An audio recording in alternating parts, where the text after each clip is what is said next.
Tonight, the stakes are high. The 2017 NPSL Midwest Region Championship on the line. Detroit City FC, AFC Ann Arbor will kick it next.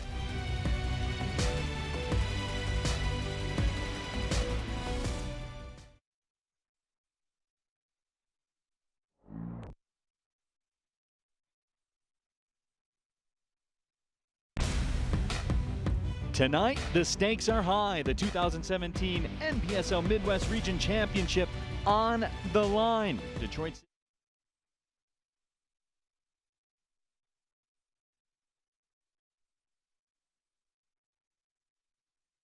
2017 NPSL Midwest Region Championship.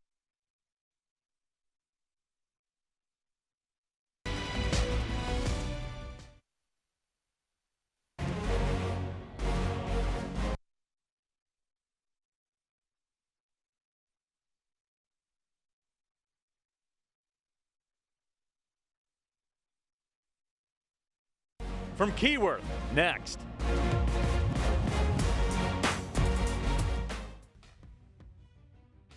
Live stream coverage of the NPSL Midwest Region Tournament is brought to you by your Metro Detroit Chevy dealers. Visit ChevyDetroit.com and see why Chevy drives the Motor City.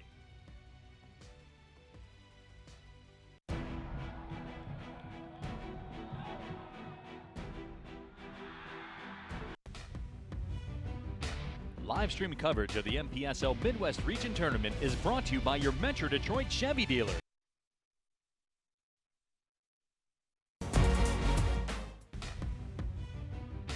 Live stream coverage of the NPSL Midwest Region Tournament is brought to you by your Metro Detroit Chevy dealers. Visit ChevyDetroit.com and see why Chevy drives the Motor City.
Tonight, the stakes are high. The 2017 NPSL Midwest Region Championship on the line. Detroit City FC, AFC Ann Arbor will kick it next.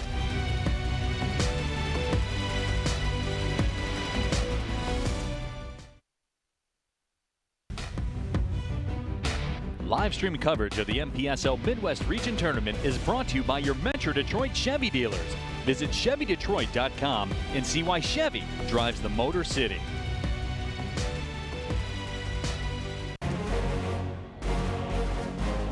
Good evening, everybody, and welcome inside historic Keyworth Stadium, where tonight an entire season comes down to 90 minutes. Alongside my broadcast partner, John Krieger, my name is Neil Rule. Happy to have you with us. And, John, it's all on the line. The winner tonight is a champion. Absolutely. One game for everything here in the Midwest region of the NPSL. These two teams know each other very well, AFC Ann Arbor and Detroit City FC. 2 times they've played this year. 2 times the Mighty Oak have come out on top. Detroit City hoping the 3rd time is their region championship charm. Let's take a look at the playoff bracket brought to you by your Metro Detroit Chevy dealers. And here is the road traveled. Detroit City, John, really finding their stride here in the postseason. Absolutely. Since they lost to AFC Ann Arbor in the regular season, Detroit City in 4 matches has outscored their opponents by 15 goals to 6, including putting 5 on the board in each of their first 2 playoff games. By contrast, AFC Ann Arbor, a 1-0 gritty 91st minute winner by James Vaughn, advances them to the championship game. But they only had to play 1 playoff game because they earned the right through their regular season. They're ready to go, and they've had 3 more hours of rest than Le Rouge. We'll see how it turns out tonight and who's fitter on the 2nd day of a tough back-to-back. Let's take a look at our pre-match report brought to you by your Metro Detroit Chevy dealers. And John, you brought it up just a few moments ago. These teams have played twice already. And look, in broadcasting, you're supposed to talk about the matchups and all the angles and everything like that. But no, not tonight. Nothing else needs to be said. Everybody knows the score. Absolutely. This is going to be gritty. This is going to be a battle of styles. AFC Ann Arbor will want to win on the counter. Detroit City FC will want to win with pace. And whoever can dictate the tempo, and for me, control midfield, has the advantage. Let's take a look at tonight's starting 11s brought to you by the Henry Ford Health System. First for the visitors, AFC Ann Arbor. Not much is different from last night. The hero, James Vaughn, number 16, back in the fold again. Can he play hero again tonight? Well, he certainly can. He's a set-piece wizard, but also you've got Caleb Jackson up front as well. The one big change from last night, Alec Lisinski, who played the full 90 against Dayton Dynamo. On the subs bench today, he was a super sub in the regular season meeting between these 2 teams. He came off the bench for a brace in the 2nd half, so they've got some extra weapons after halftime or in a substitute situation if they need it. But watch for Jackson to run at the center backs and ask a lot of questions of the AFC Ann Arbor back line. The starting 11 for Detroit City FC, and much the same ilk, John. Sean Lawson out of the starting 11 tonight, but that leaves Ben Pierman a very valuable weapon to bring off his bench at his disposal. And that weapon is Jordan Tyler. The Penn State Nittany Lion comes in. He was pacey for Detroit City all season. His pace will come in handy tonight as Detroit City look to get on the scoring side early and run at the AFC Ann Arbor defense. And of course, Sean-Claude Lawson still in the active squad. And so if Ben Pierman needs a super sub, how about number 9? It's a nice card to have to play. 2 teams, 90 minutes, 1 trophy. That's the story here tonight. When we come back, we'll find out who will lift that trophy when it's all said and done. The opening kick coming up from Keyworth next.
back inside historic Keyworth Stadium, just moments away from the opening kick. Everything on the line here tonight. Let's take a look at the kickoff weather. It's a beautiful day to ride up to Keyworth, and if you do, and for all those that did, DCFC has you covered with a free bike valet provided by Wheelhouse Detroit, with locations in Hamtramck and downtown Detroit. 80 degrees, mostly sunny, a little bit of a breeze, not as much of a breeze as there was yesterday.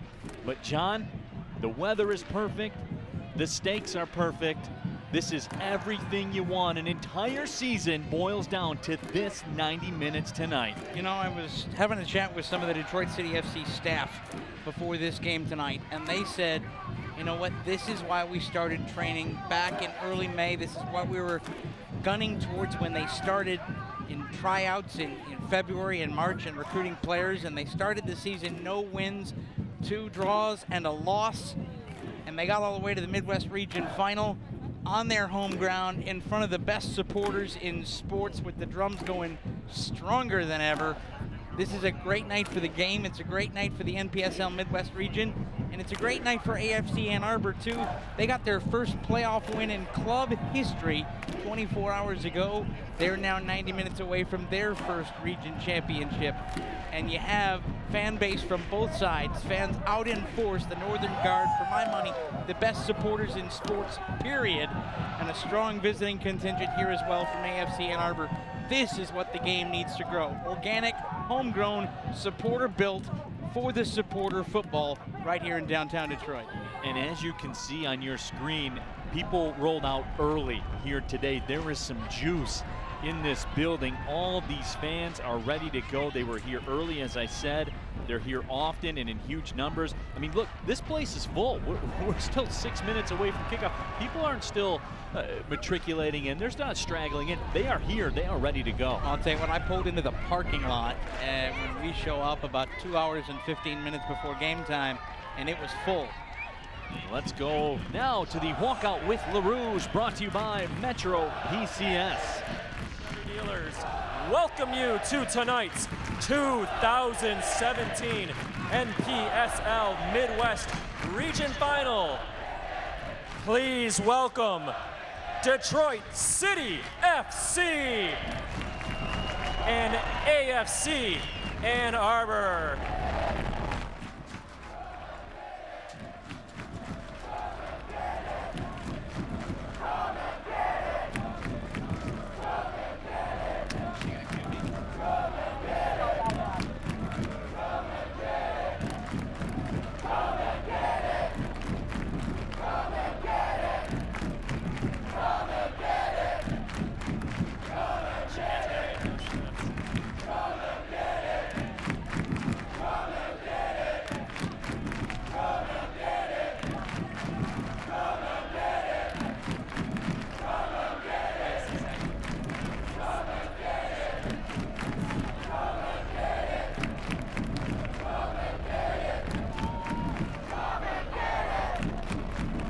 And now for tonight's starting lineups, presented by Henry Ford Health System. For AFC Ann Arbor, number 6, Sam Zissette. Number 7, Yuri Farkas. 9, Kyle Breitmeyer. 10, Hector Morales. 13, Tendai Jarira. 14, Matthew Brom.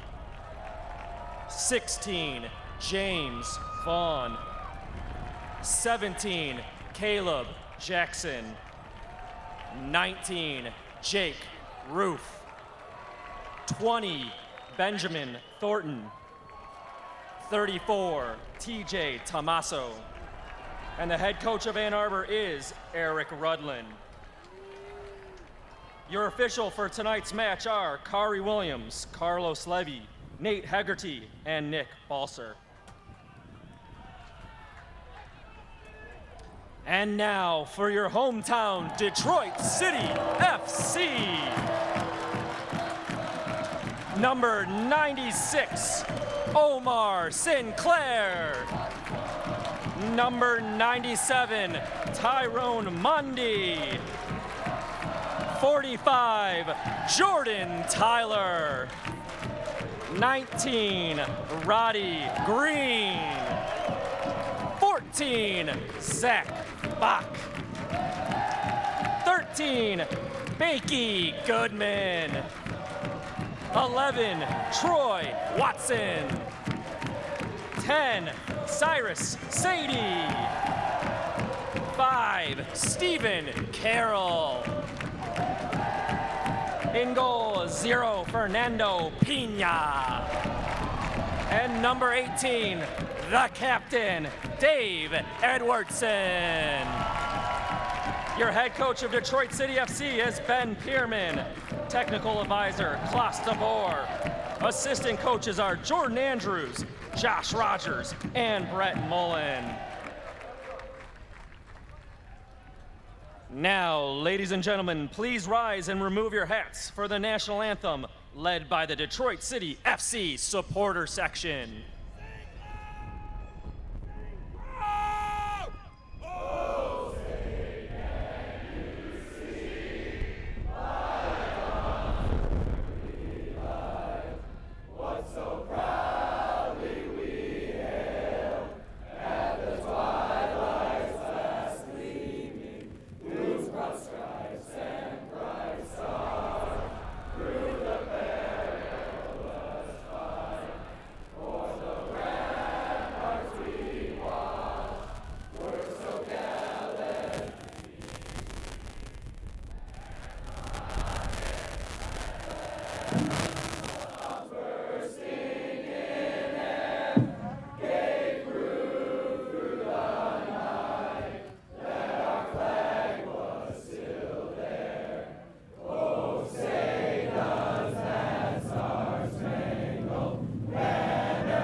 National anthem brought to you by the Northern Guard. As always, Neil Rule, John Krieger back with you. Detroit City FC coming in hot. 5 goals in their first 2 playoff matches. AFC Ann Arbor, they've been hot all season long. A 12-1-1 Great Lakes Conference record. The regular season Great Lakes Conference champion AFC Ann Arbor. 2 victories over Detroit City. But you know what all that means? Nothing. We're going to play 90 minutes. The better team tonight moves on to the national semifinals. You know, they say that one of the toughest things in sports to do, Neil, is to beat a team 3 times in a season. You hear about it in the NFL. You hear about it all through the worlds of sports, and that is the case. And you have to go in, if you're AFC Ann Arbor, and try to play the way that you played all season long to get here. What that means is they want to press high. They want to keep their defensive line high. If their center backs are heading toward the goal inside their own 30-yard line on the football field here, as you can kind of see the yard lines that have been painted over here at Keyworth Stadium. If AFC Ann Arbor's center backs sit back, it's going to be good news for Detroit City FC because it will allow them to use their pace on the wings and dictate tempo. The higher that AFC Ann Arbor is able to press, the better joy they will have. They are quick through the midfield, and they run at center backs, frankly, better than any team in the NPSL Great Lakes Conference, save perhaps the team they face tonight. So you're going to take a look at who controls tempo in midfield, and you're going to look at 2 great goalkeepers as well. Fernando Pina between the sticks for LaRouge, and TJ Tomaso, who now has 8 clean sheets. After he kept a clean sheet last night in the playoff semifinal win, he goes the other side. 2 great keepers and 2 great midfielders. It all adds up to a possible classic in the 4th division of the game. Detroit City will possess first. We are ready to go. Fernando Pina's ready. TJ Tomaso ready. 2 world-class goalkeepers in their own right. The official takes a last survey of the field, checks his watch. The opening kick brought to you by Chemical Bank. The whistle sounds. We are underway. Let's crown a Midwest champion. We are 90 minutes from it here at historic Keyworth Stadium. We want to thank everyone who tunes in as Detroit City takes possession early and tries to set up. You can communicate with the booth using the hashtag WatchCity. The hashtag WatchCity gets right into Neil and I. And two quick shout outs as we begin the night. First to probably Watch City's biggest fan, Abby's name, checking in from Mobile, Alabama. She's the Southern contingent, one of the Southern contingent of Northern Guard. And also, of course, a special hello to Detroit Hospital Intensive Care Unit, where one of the NGS Capos, Amanda, is watching tonight after suffering an accident earlier this week. She tweeted a picture from the ICU last night after we talked to her with a thumbs up. We received word today that there's been a little bit of improvement, and that's welcome news to all of us. And so to Amanda and her sister Steph, we're glad you're watching. We're still thinking about you. And to Abby's name, there is the Northern Guard banner for Amanda. The motto has become "Fight Like Hell," and that's got a double meaning tonight for Northern Guard fans. For one of the best capos in American soccer, and for the 11 men wearing rouge out at Keyworth tonight. First 15 minutes of play brought to you by Henry Ford Health System, the official sports medicine provider of Detroit City FC. Fernando Pena up off the line. Catches that right in front of Kyle Breitmeyer, who's getting the start here tonight. Breitmeyer did not play last night in their 1-0 win over Dayton. Of course, James Vaughn got the goal in the added time, I believe the 92nd minute. He found the back of the net. Very pressure-packed match for AFC Ann Arbor. With a lot of quality chances, they just couldn't put any of them away, and Dayton was very game, but in the end, the seeding held out in that match. Of course, Detroit City FC last night, 5-2. They got the win, the second consecutive playoff match.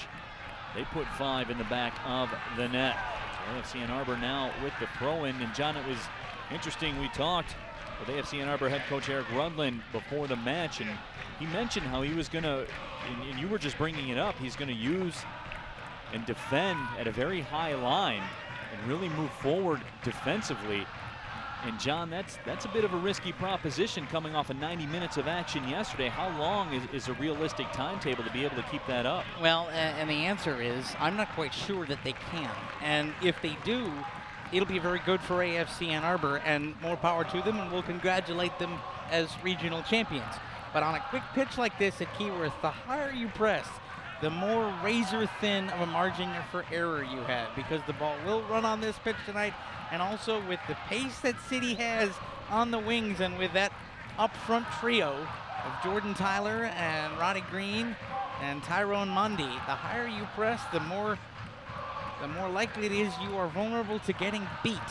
What the high press does do, though, is compact your midfield. And so the higher the defenders can press forward, the more pressure is taken off the midfield and having to win and keep the ball. So it'll be interesting to see whether City can crack that high line. The ball goes off Dave Edwardson out of play. And a throw-in coming. As Tyrone Mundy was taken down, and head coach Ben Pierman not pleased with the non-reaction from the officiating crew. Almost 4 minutes into play, and this is exactly like a heavyweight fight right now in the first round. Not many punches being thrown, just more of a feeling out process. Trying to figure out what the other team wants to do. Cyrus Sadie will be hit with that call. And that's deserved. Cyrus came in there he came in kind of hot. And he's just setting it out there. And you know what? Sometimes there's an old story about, I believe it was Oscar Robertson, who didn't like to necessarily throw elbows. And he got told by his coach back when he was playing in the early days of the NBA, listen, when you're in a national game or when you're in a game on the radio, just go and throw one elbow hard, and you'll never have it happen again, and people will lay off you. And Cyrus Sadie gets abused more than pretty much any midfielder in the league. So maybe you go out there and you take a shot early, and maybe it gets you some space later on. Fernando Pena puts the right boot to it. Was an all-MAC first-teamer as a freshman at Akron, National Soccer Powerhouse. Allowed 2 goals in 298 minutes of action in the 2011 CONCACAF U17 Championships. Very seasoned. Was the #1 goalie recruit in high school in the entire country. Coming out, he's played at a high level for a very long time. And of course, on the other side, TJ Tomaso, the keeper for AFC Ann Arbor. He's played at the highest levels in America as well. Signed a developmental contract with the New England Revolution. Here comes Tyrone Mundy looking to go to work. Official says play on. Mundy was flipped over. Becky Goodman steps over. He's taken down, and this time the whistle is blown. And I think both of those are the correct decisions. The City fans won't like that, but I think maybe you'll see on the replay with Mundy, that's shoulder there? A little shoulder, but it was a relatively clean shoulder, and the defender held his position, and Tyrone kind of went over, and his momentum carried him through. The second one was definitely a foul. So our official right on top of it. You'd like Tyrone to get that first decision, but I think the decision to hold off there was the correct one. And the second foul clearly had to be called. Tyrone Mundy was magic in his service last night. Let's see if he can do it again. Mundy puts a right boot to it, curls it in, and it's headed over top of the bar. The first dangerous opportunity goes to Detroit City, and that man, Tyrone Mundy, almost hooked it up again. That's the difference between top of your head and front of your head. That went off the top of his head. If he had gotten it down to the side of his head or the front of his head, it's 1-0. Zach Bach. A little too much mustard on that hot dog as it carries over the crossbar. Zach Bach played college soccer at Western Michigan, was a first-team All-MAC performer last year, won a U16 national championship with the Michigan Jaguars in his high school time. See, this is good for City right here. They are forcing the back line for Ann Arbor to back up. They're now at about the 25-yard line of the football field, and they'll slowly creep forward. But Jordan Tyler is doing a nice job of occupying both center backs right now. And Stephen Carroll with it. Carroll scored 3 goals for Davenport College last year, and he has possession one more time. So, John, that early opportunity that seemed to change the MO of AFC Ann Arbor. The pressure's not quite as high now. Yeah, you know what? One time with Tyrone Mundy getting the afterburner, and all of a sudden you have to respect that.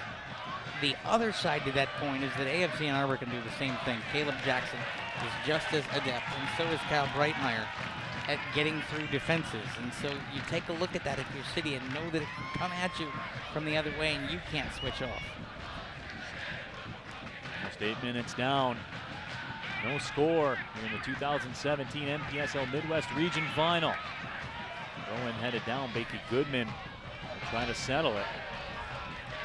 That ball goes out of play. The throw into AFC Ann Arbor. Of course, the NPSL playoffs are powered by Miter. AFC Ann Arbor gave up a grand total of 9 goals. Like the principal in Ferris Bueller's Day Off. 9 goals total in 14 matches. What's the score? Nothing. Who's winning? The Bears. Yep. That long ball served over top of Tyrone Mundy. And they scored 33 times. There's a head coach, Ben Pierman, sitting with his assistants, Josh Rogers, Brett Mullen as well. Klaus DeBoer, Jordan Andrews on the bench as well. Ben Pierman in his 5th season here at the helm for City. You can't let Breitmeyer get that ball in that position. Stephen Carroll needed to step in there. Breitmeyer plays his college soccer at Liberty, was Big South All-Conference second team. Now on the left side, AFC Ann Arbor with their first real sustained possession. And in the 10th minute. That all got started from a great long ball into Breitmeyer, who held up the ball nicely and sent it into the middle to allow Ann Arbor to set up. This all started from Breitmeyer being able to get through the side of Carroll. And a nice job there by City to kind of flip the script a little bit. Sunday Jiraiya had the ball taken away from him, which you don't see all that often. Jiraiya, a very, very good player for AFC Ann Arbor. Played for the Zimbabwe national team at the U15, U17, U14 levels. Hopeful ball sent up. Jordan Tyler, the target. Cyrus Sadie, the savvy veteran. Get in there trying to get the possession. Let's take a look at tonight's Better Made Fun Fact. The World Soccer Organization as slang abbreviation of the word association. It originated in Britain, but the U.S. popularized the term after World War II. That's tonight's Better Made Fun Fact. So if anyone who happens to be watching around the world takes a look at Americans calling the game soccer, remember we didn't come up with it. I took some heat on Twitter this morning from fans over on the other side of the pond for calling it soccer. That term was created in Oxford, England. By those fellas, yeah. So I'm just going by what I was told to do, everybody. Let's say an extra special hello to Chris watching from Dublin, Ireland. A big Detroit City FC fan. So welcome, Chris, watching overseas, which is usually the case. We get about 20 different countries checking in at some point. We're glad Chris from Dublin is tuning in. 12th minute, no score. Detroit City had the better chance so far here. Zach Bach off a free kick from Tyrone Mundy, headed it just over top of the crossbar. That ball played out. So some pace there from Troy Watson forces the issue. Now it's a throw-in for City. But that's a really good job for AFC Ann Arbor getting over and playing that ball. I think that was Jirira who came in and just cleared it out for the throw. He did what a center back is supposed to do when you have someone coming in on a run. Get it away. And they do it again. Solid center back play, forcing Omar Sinclair to come and look in front at AFC Ann Arbor's Breitmeyer, asking the question of Sinclair and winning the ball, and Omar Sinclair is very lucky at the moment. He hasn't been called for a foul. Zach Bach. Very physical play. I believe that's Kyle Breitmeyer over there. And a foul finally called. Yeah, but here's the thing, and Detroit City fans have taken AFC Ann Arbor to task for playing physically. They're saying they're going to play hacker rouge and different things of that nature. That's also a part of the game. If you know and I was talking with Klaus de Boer, and I said, what do you think of this Ann Arbor team? He said, they're more physical than we are. They have a physical advantage. And when you have a physical advantage over another team, then part of the game becomes how much can we get away with? And you go until you hear a whistle, because it ain't cheating if the referee doesn't call it in terms of what goes on the soccer pitch. So even DCFC knows that there are advantages to be had, and even DCFC staffers know that Ann Arbor has a physical presence out there, and they're going to use it. The key is to not let that get you off your game, because when you are being, kind of pushed or chipped at out there, the minute DCFC then gets out of their game and starts to retaliate, problems happen. Here's Ronnie Green trying to create some problems for AFC Ann Arbor, but they recover once again defensively. And now the Mighty Oak will attempt to counter. Hector Morales with it, sending it wide on the right side. Sam Zassett has it touched away, but a quick throw in. Ann Arbor back to work. Zassett trying to go around Omar Sinclair. He does, and Sinclair recovers to touch it out, so another throw in coming.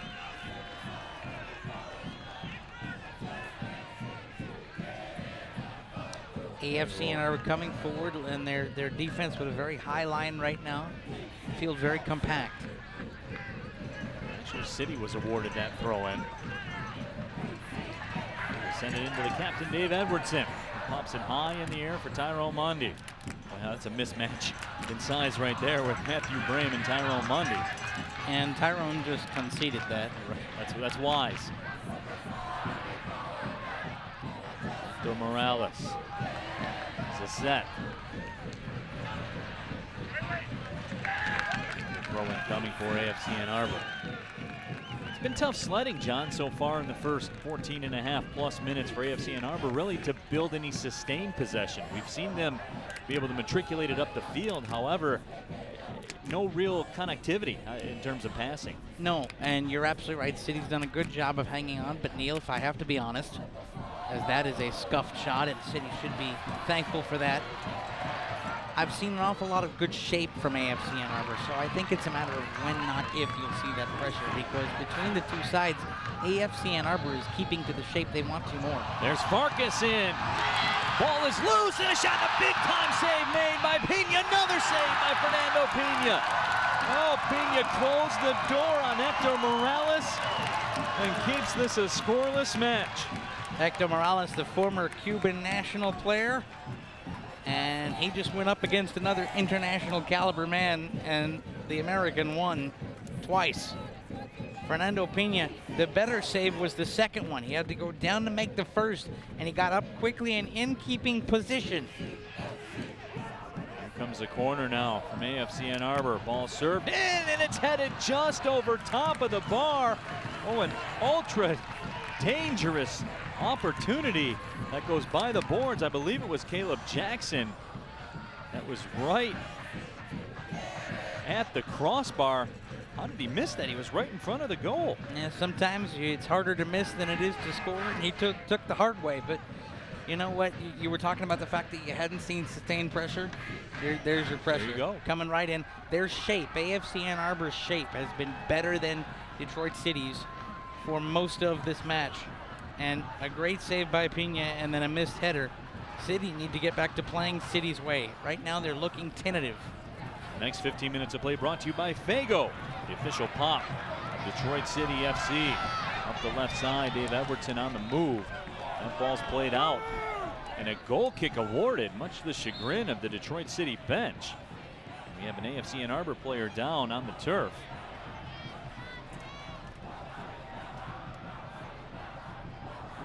And it James Vaughn. I think it's, yeah, it is. You're right, it is Vaughn there. Nice spot. And I think it's going to be okay. The referee waving off the medical personnel. He said he was all right, just went down. James Vaughn had 2 goals against Detroit City FC right here in historic Keyware Stadium back on July 11th. That 3-1 win. He also had the winner last night on a beautiful set piece. Curled it just off the fingertips of the Dayton keeper in the 92nd minute. The pressure cooker was all the way turned up on AFC Ann Arbor yesterday. 0-0 through 90 minutes. It took stoppage time to decide a winner. Almost 18 minutes in the books here. Neil Rule, John Krieger with you.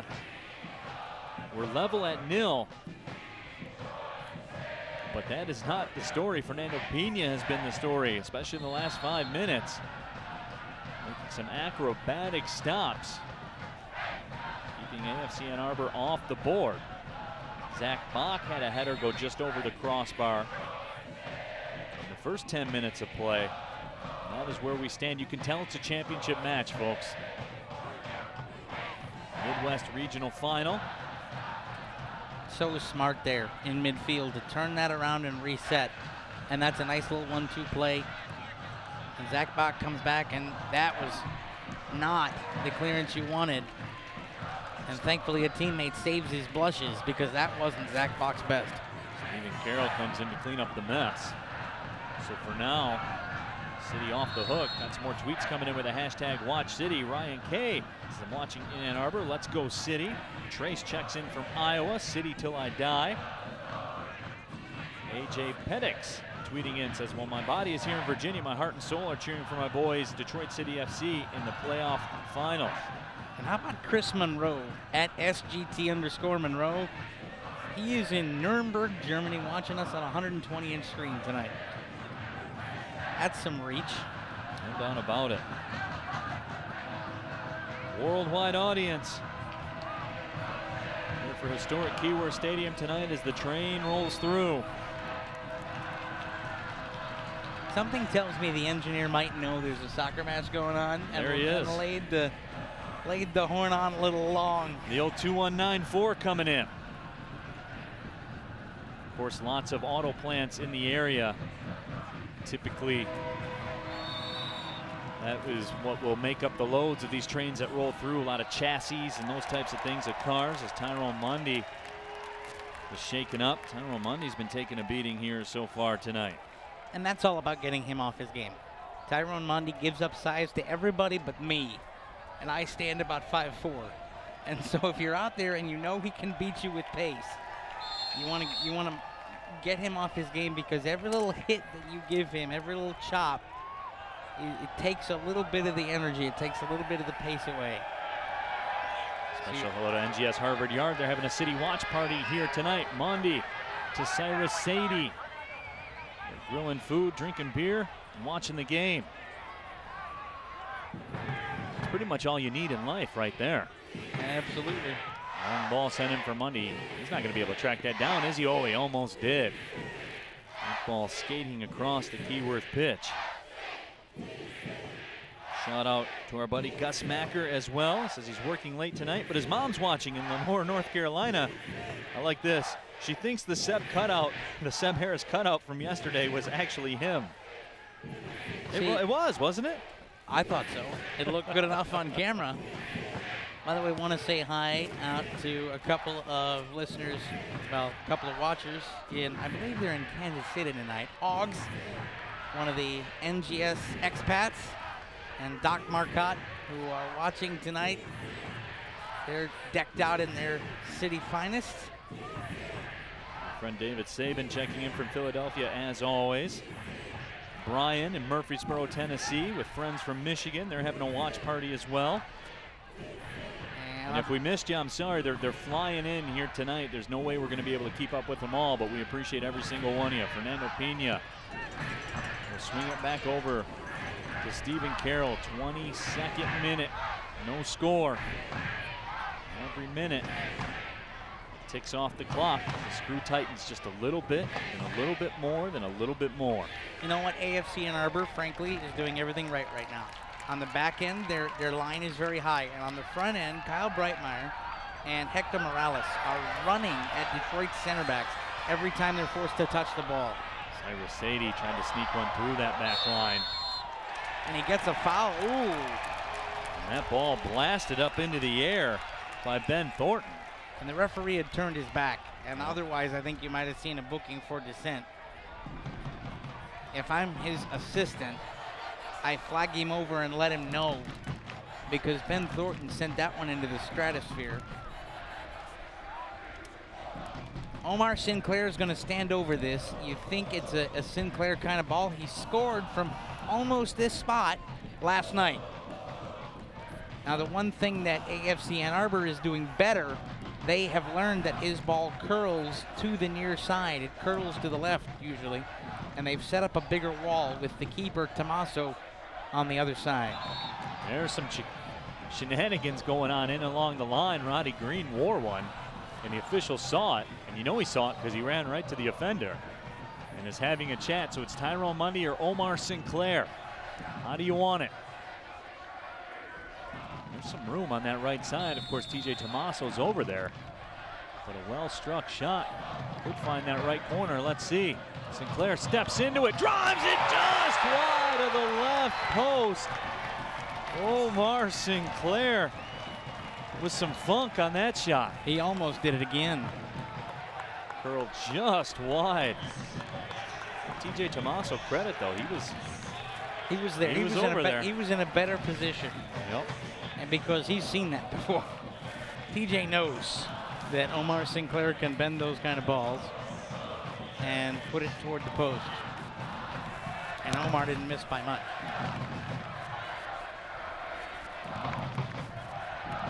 Ends the set. Pops that one high in the air. Yuri Farkas rocking the blue lettuce again here tonight. Let it go. Nice Uraira up the left side. Troy Watson steps in front of him. And that's another turnover from City. Again, because of a heavy touch and a half-hearted ball. They're playing scared right now along the back. The midfield and the back line are playing tentative and scared. And City is running at, or AFC Ann Arbor is running at them, and City is retreating. This is not the way they played during that 9-match win streak during the regular season. and it's not the way they've played in the last 4 matches since losing to AFC Ann Arbor. That Centennial's ads checks in with the hashtag Watch City, watching from Saugatuck, Holland area over on the west side of Michigan. Keith Gallardo's watching in El Paso, Texas. Tony Long breaking down the equipment at the computer screen and the Bose speakers. Appreciate that. Now that ball is taken away by Hector Morales. Morales turns. Morales had 6 goals at Schoolcraft College with 2 game winners.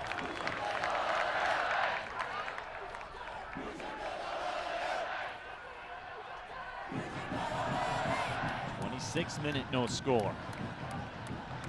It's a set, tosses it in. Mondi touches at it, will trickle over the line just out of the reach. Jordan Tyler. Tyler played his college soccer at Penn State, was a Big Ten Offensive Player of the Week back in 2013. 2 game-winning goals his junior year, one of those against Michigan State Spartans back in 2013. Interesting little exchange there as Tyrone Mondi was fouled, and the player who fouled him for AFC Ann Arbor pointed at him because the referee was right there. He pointed at him and he made the diving motion as if to say Mondi's going down too easy. It's not that he's going down too easy. Tyrone wants to stay on his feet. It's that he's about half the weight you are, son. And so the little he bounces off players. And that's part of it. But the referee, the AFC Ann Arbor trying to get into the referee's head and open up the standard for more physical play.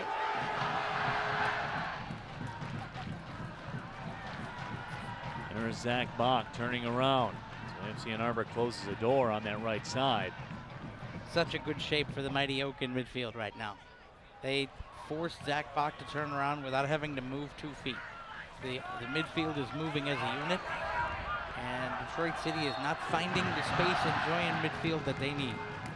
It's just tough to find a passing lane right now. AFC Ann Arbor has all the angles covered. That's about the best you're going to do. What they just saw, Yuri Farkas touching that one over the line. Just put such pressure on the passing game, building passes, which in turn puts a ton of pressure on receiving those passes. You have to be clean. Tyrone Mundy with it. Sinclair makes a run, but instead he finds Cyrus Sadie. Sadie with the hesitation, takes on 2 defenders, goes through the legs, and his cross is popped up in the air. And it was another nice job by the AFC Ann Arbor center backs. They just waited and waited. They knew that he wasn't going to try to make a cut toward goal. Cyrus likes to cross it off of that kind of play. And they stood in there and just intercepted the cross. There's Cyrus Sadie again. Well, he's just got that ball attached to his feet with a string. Mondi coming through on the move. Tyrone Mondi with the cross, and the ball trickles just wide of the right post. Jordan Tyler will track it down and win a corner. So the heat is on. That's a heck of a job by Tyler to not give up that play. Neil goes across, had a chance, couldn't find anybody, and look at Tyler sprinting. Was behind 2 players and beat them both to the ball. Here comes Tyrone Mundy in his office over at the corner. Dangerous last night. Serves it up again with some good pace, and that ball was headed out cleanly by Yuri Farkas. Great job by Farkas. Made sure there was no free runner, and then once he realized there was no run toward the back post, said, all right, job 2 is get it out of there, and he did. Morris Sinclair with a nice job coming back to secure the possession. Here's Sadie in space. Sadie makes the move. Sadie threads it through. Tyler settles it down. Tyler still with it. Ball trickles over the line. Jordan Tyler with a couple of heavy touches. If he had taken either of his first 2 touches cleanly, he'd have spun and come in. And a yellow card has been issued, I believe. And from the looks of it, it is against AFC Ann Arbor's number 6, Sam Suzette. And that happened away from the play. I did not get a chance to see what happened. And I know you have the names of our officials, but after the yellow card, a very long talking to. It's Kerry Williams, the lead official. Carlos Leyva, Nate Hegarty as well. Nick Balser, the fourth official.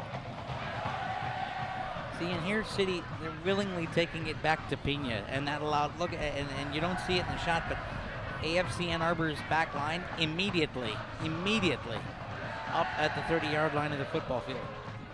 Next 15 minutes of play brought to you by Phoenix House, the official building partner of Detroit City FC. Half an hour gone, 60 minutes of normal time left.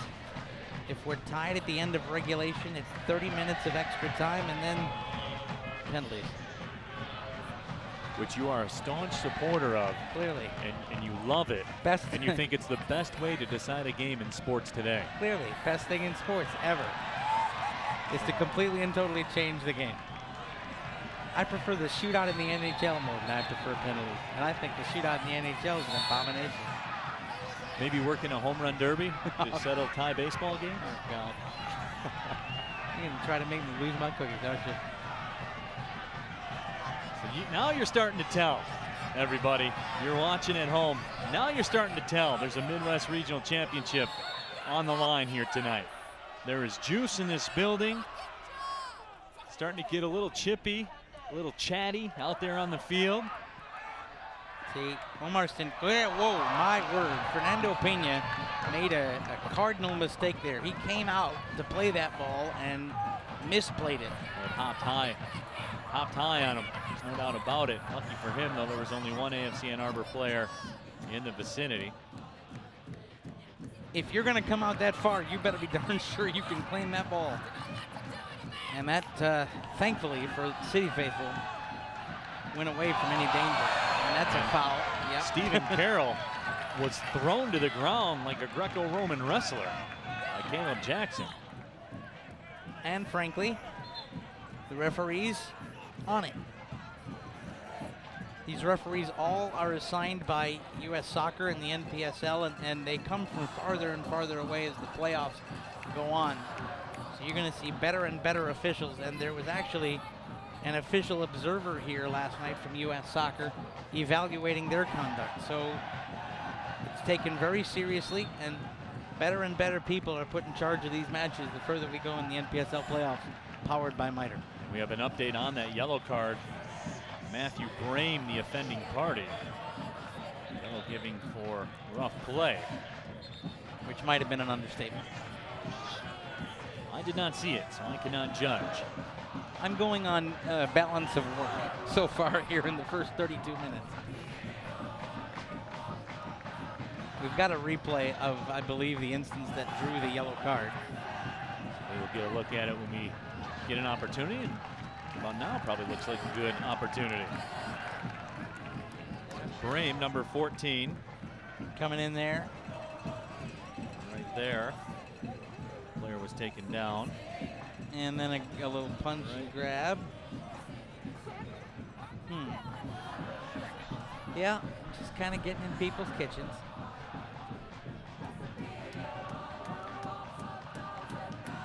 Here comes City again with a hopeful ball. Being sent up for Jordan Tyler. Nobody on the other end of it.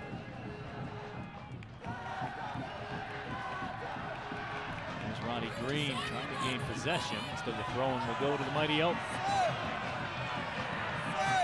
If AFC Ann Arbor wins, they will host. There is no mystery about that. The national semifinal coming up next weekend.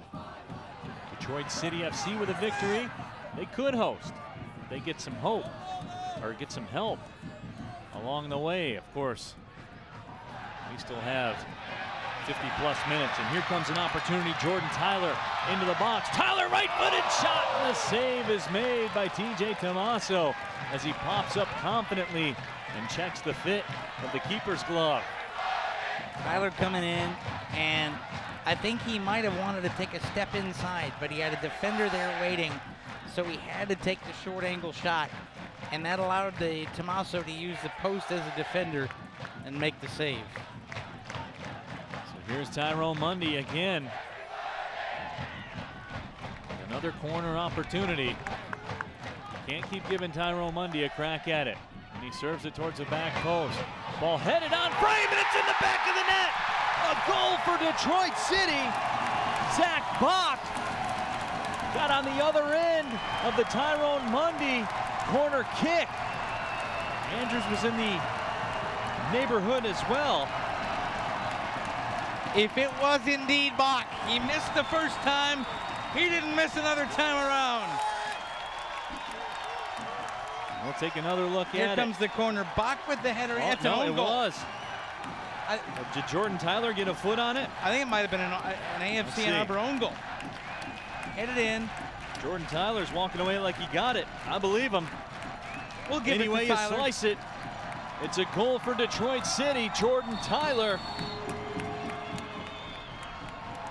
And again, you just can't continue to give Tyrone Mundy an opportunity from that corner. Detroit City FC with a 1-0 lead here in the 36th minute. Those are two abysmal clearances by City there. Hoof it out of there, fellas. There, and another punt that leaves a lot to be desired. And Cyrus Sadie with a good job to shepherd away the midfielder for AFC Ann Arbor and send things out to play. Detroit City FC lead now, but they led 1-0 at the break the first time these teams met. Here's the corner coming in. Header across. I think that's an own goal, but it's still a goal. And right now they're claiming it for Jordan Tyler. So we'll take it and give it to Jordan Tyler. City fans certainly will take that. That's a great long ball and a less than great cross attempt by Sam Zizette.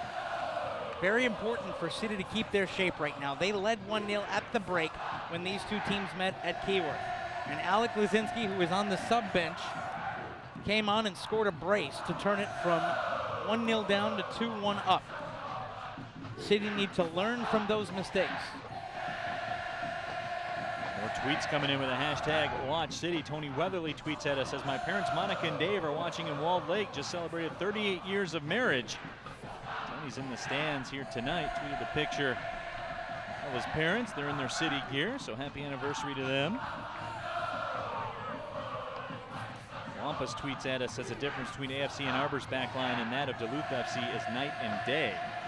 City has their work cut out for them tonight. There's no question in that statement. Check the resumes. Want to say hi to Ali Switzer as well, watching with at Abby's name down in Mobile, Alabama. Tweeting in. Of course, you can reach us with the hashtag WatchCity. And the Northern Guard has never sounded better here at Keyworth. You might be able to pick them up. Roddy Green sends it up. Bakey Goodman was taken down. Now the foul is called, and Bakey Goodman's a guy who probably hasn't gotten his due this year for Detroit City. 2 goals, 4 assists. Former big-time player at Georgetown, was on the Big East All-Rookie team, played for the U.S. U15 national team. Very talented player is Bakey Goodman, and it's easy to get overlooked when you look at what Sean Lawson's done and Tyrone Mundy, of course, Cyrus Sadie, Seb Harris, always a fan favorite.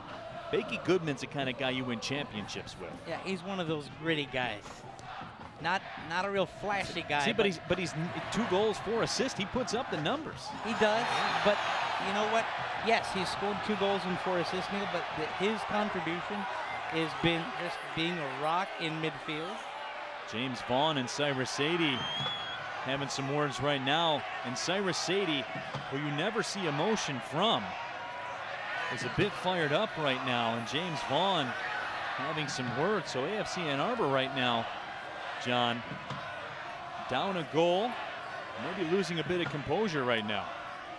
Well, here's the thing I'll say about that. Cyrus Sadie is Detroit City's Bruce Banner. You wouldn't like him when he's angry.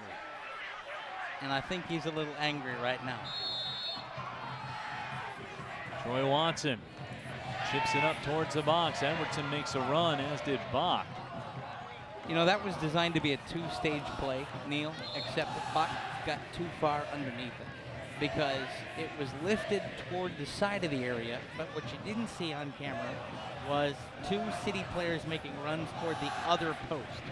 And so that was a high ball designed to kind of be a sweet little ball up there for Buck to head across the area and onto the feet of the strikers who would have been played onside. Ball cleared up towards midfield, and here's Yuri Farkas making a run, went around Troy Watson. This is the developing situation. Farkas into the box, dribbles a shot on Pena. Pena easily makes the stop. And the hero of the day at the moment is Zach Bach, because Zach Bach did what you're supposed to do. Got in the way, didn't allow the pass across, cut off that lane. It's kind of like the 2-on-1 in hockey. The defender takes the pass, the keeper takes the ball. And so Zach Bach shut off the passing lane, and much like at the other end, that shot from Jordan Tyler before the goal, the short post allowed Pena to use the side of the net as a defender and made a relatively easy-looking save on what was not an easy situation whatsoever. Lindsey McLennan checks in on Twitter, says, I'm eating pancakes for dinner, cheering on City from New Orleans. Wishing a speedy recovery for Amanda. Vive la Rouge. Pancakes for dinner. Speaking of, we talked about Bakey Goodman being underrated. Pancakes for dinner is underrated too. You know what else is underrated? A good quality muffaletta. And I know that Lindsay knows from New Orleans what a good muffaletta is. So a couple of underrated things down there. Hartford Sandboy tweets at us, watching from Hartford, Connecticut. The supporters sound great. Roshan Pastoljasti watching the final from near Stonehenge in the UK. Cyrus City got taken out there, but it was a clean challenge. The City supporters don't like it, and that's not a clean challenge and should be a foul. The City faithful will yell at the center referee tonight, but those are two good decisions. Absolutely. The first, Cyrus City got taken down, but Cyrus City in the middle, he's coming through. Well, now hold on, the arm up there at the end of it was a little stiff, but the challenge was a shoulder challenge. Troy Watson here goes in the books. Right in front of the Northern Guard supporter section. And they're using some verbiage. They're voicing their displeasure. That would lend you to believe that they do not agree with the sentiment of the head referee, Kerry Williams. I'll just say it like that. Colorful. It's a common term. I don't believe that one was created in Oxford, England, like the word soccer. No. So off the restart, Pena goes up, punches that one away, and Fernando Pena will escort it to the sideline, now retreat. Oh, Dave Everton served it right back to Matthew Brain. If you're going to huff it up the sideline, it's got to be stronger than that, because AFC Ann Arbor will close that down.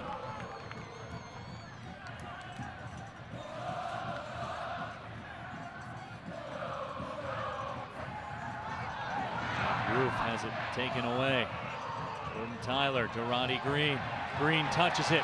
Mondi is off to the races. Who will win the foot race? And a handball will be called. Outside the area, though, I think. Outside at the top of the D.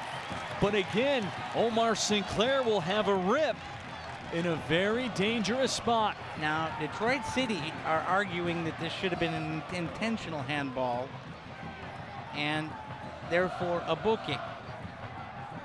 Or maybe they're arguing on the high boot there on Mondi. But I don't think either one of those. I would agree with that. I'd agree with you on that. None of that matters, though. Here's what matters. Omar Sinclair is going to get a rip here from the top of the D. And we have seen this earlier in this game. He was dangerous. We saw him connect and put the cakes on the griddle last night with that 5th goal. If City could go 2-0 up, Neil, it would change this game completely. You're in the 45th minute. So this becomes the danger zone for AFC Ann Arbor. They've come back from a deficit here before at Keyworth Stadium. That's not a prescription you want to go to all that often. Eric Rudland apoplectic with the fourth official for a minute. Sam Zassett got the yellow for AFC Ann Arbor. So here we are, Sinclair and Cyrus Sadie. Sinclair, right foot, curls it, back of the net, 2-0, City. Omar, oh my! He caught AFC Ann Arbor wrong-footed. The first free kick set him up. TJ Tomaso set up that ball and was leaning, although he expected that ball to go to the left post. And Omar said, I got you.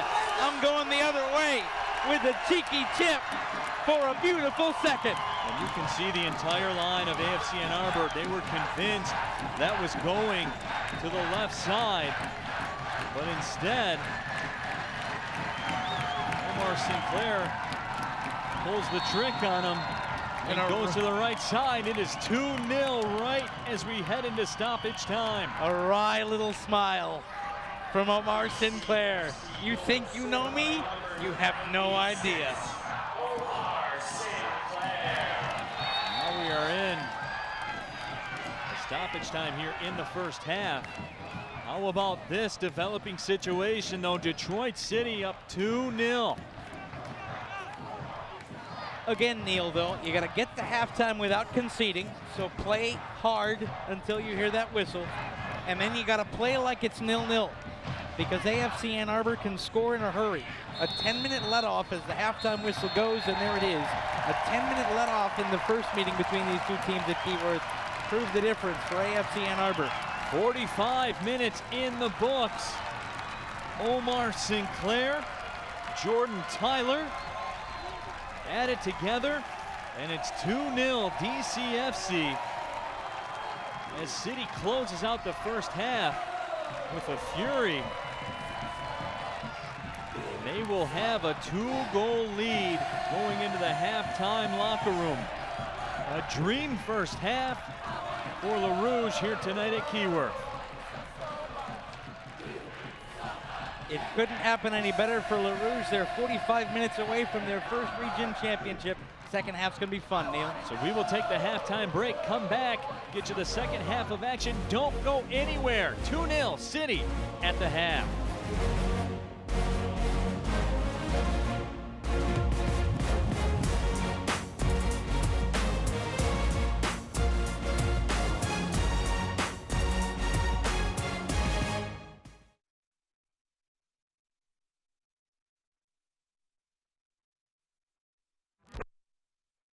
During the week, I sit at a desk. On the weekends, I'm a DIY warrior, thanks to my 2016 Chevy Silverado. With its high-strength steel frame, my Silverado can take on any project. Add in its towing power and ability to keep me connected, my Silverado is the perfect tool for all my jobs. Lease a 2017 Silverado 1LT 4-wheel drive All-Star Edition for just $219 a month for 36 months. Put it in D and see why Chevy drives the Motor City. I want to blend my business education and athletic skills and open my own fitness center.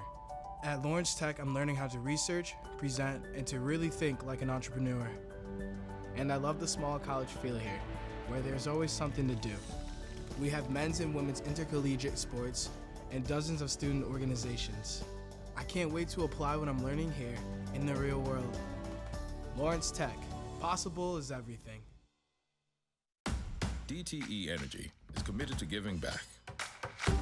So DTE employees volunteered thousands of hours, working in over 450 communities, with more than 280 charities across Michigan. Why? Because we don't just deliver energy, we want to empower people in the communities where we live and serve. DTE Energy, know your own power. My passion is architecture. I don't want to sit around passively studying. I need to create. In our architecture studios at Lawrence Tech, we collaborate with students, faculty, and professionals from around the world. And from day one, we design using the same industry standard software that architecture firms use. I really feel like I'm designing my own future here. Lawrence Tech. Possible is everything. I love helping people get what they need. So when you order with ClickList from Kroger, I make sure you get everything you ask for, just the way you like it. Whole organic milk? Done. 2 ripe bananas and 1 green. And today's fresh bread? Got it. with ClickList, I'm your personal shopper, so you can trust me to pick out exactly what you want, bagged and ready for when you arrive. Try ClickList at a Kroger near you. Order online, pick up curbside at store with same-day pickup now available. Visit Kroger.com/ClickList. You guys are ready! Oh, you guys are ready! Ticket, please. Of course, I got it right here. There's nothing there. It's loading. It takes a little bit. Just give me like a minute, guys. Here's my ticket. It's starting. Mine works. Bob realized his network coverage was a no-show. That's why he switched to Metro PCS, because he figured out he gets a network that's more reliable than ever, covering 99% of people in the U.S. Switch now and get 2 lines for only $50 period, plus 2 free Samsung Galaxy phones. Metro PCS, wireless. We're a 4-year-old company, but we've just moved to the city about a year ago, and we renovated an old stamping plant here in Detroit. And we're focused, and our mission is to create and design super efficient homes and urban infill buildings using the methodology of Passive House, and package that into a pre-built shell that's made here in Detroit. And we're allowing to do different creative designs, again, for single-family urban infills made in the shop in Detroit here. Everything we take is from design to rough frame to putting the layers on in the shop. So we actually create the wall panels here in Detroit in our shop. We load them up on that fancy trailer, and then we ship them out to the site like we did today. We discovered DCFC was about early or late last year, and we didn't have our building squared away yet last year. So really wanted to come on strong with you guys this year, and just really be a supporter of the team. With your new move, that's fantastic, and be able to help any way we can, which we thought was kind of a creative use, is just to have a way to have some outside. So we're excited to be here with your new stadium this year. So today we're putting together the prefab shell. It's consisting of wall panels, roof panels that we made prefab in the shop. And so everything's pre-insulated. It comes with some siding and a weather-tight layer. So that's what we're working on today, to get that wrapped up and weather-tight today. Some of the science we baked into these panels, into the roof design and details, is extra thickness for extra insulation, which allows us to have a higher R value and something that we call thermal bridge-free detailing. So everything is going to be what we call super insulated and airtight, and we're able to do that on these walls and roof panels that we've pre-built in the shop. It's going to be good. It's been a couple weeks here preparing. We're really excited. All the guys are actually pretty excited. I saw them taking snapshots with their phones and stuff, but it'll feel good to see when it's all wrapped up, it's weather tight, people can go buy their merchandise.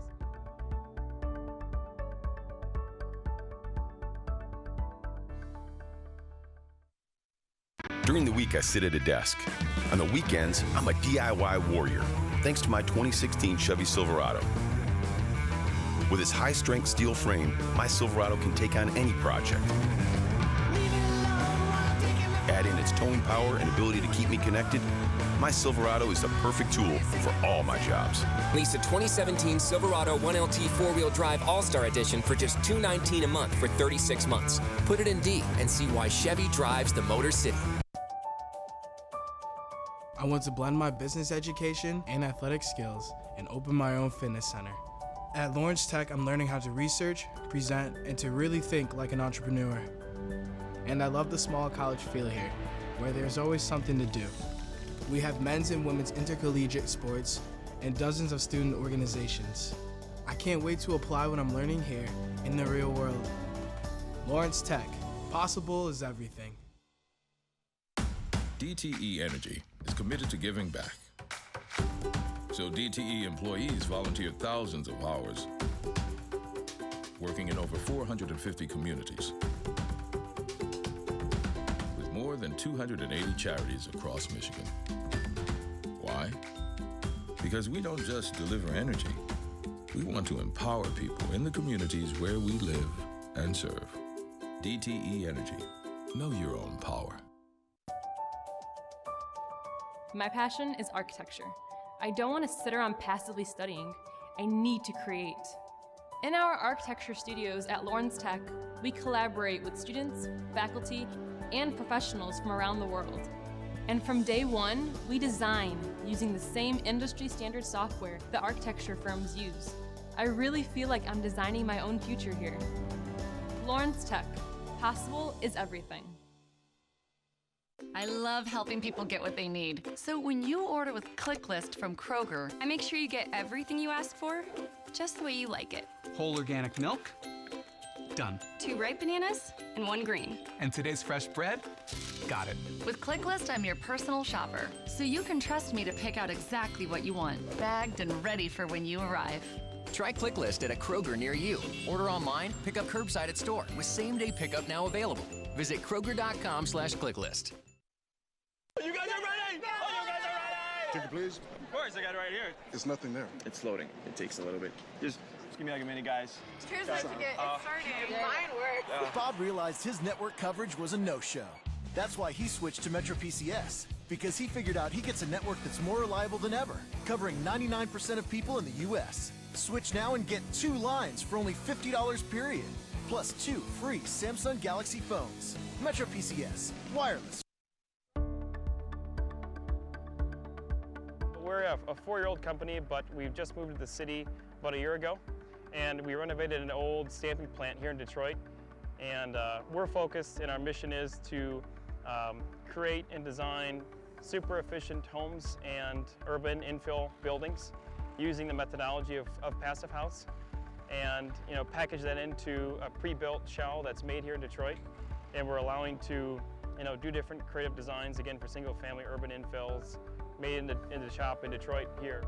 Everything we take is from design to rough frame to putting the layers on in the shop. So we actually create the wall panels here in Detroit in our shop. We load them up on that fancy trailer, and then we ship them out to the site like we did today. We discovered DCFC was about earlier or late last year, and we didn't have our building squared away yet last year. So really wanted to come on strong with you guys this year, and just really be a supporter of the team. With your new move, that's fantastic, and be able to help any way we can, which we thought was kind of a creative use, is just to have a way to have some outside. So we're excited to be here with your new stadium this year. So today we're putting together the prefab shell. It's consisting of wall panels, roof panels that we made prefab in the shop. And so everything's pre-insulated. It comes with some siding and a weather-tight layer. So that's what we're working on today to get that wrapped up and weather-tight today. Some of the science we baked into these panels, into the roof design and details, is extra thickness for extra insulation, which allows us to have a higher R value and something that we call thermal bridge-free detailing. So everything is going to be what we call super insulated and airtight, and we're able to do that on these walls and roof panels that we've pre-built in the shop. It's going to be good. It's been a couple weeks here preparing. We're really excited. All the guys are actually pretty excited. I saw them taking snapshots with their phones and stuff, but it'll feel good to see when it's all wrapped up, it's weather tight, people can go buy the merchandise.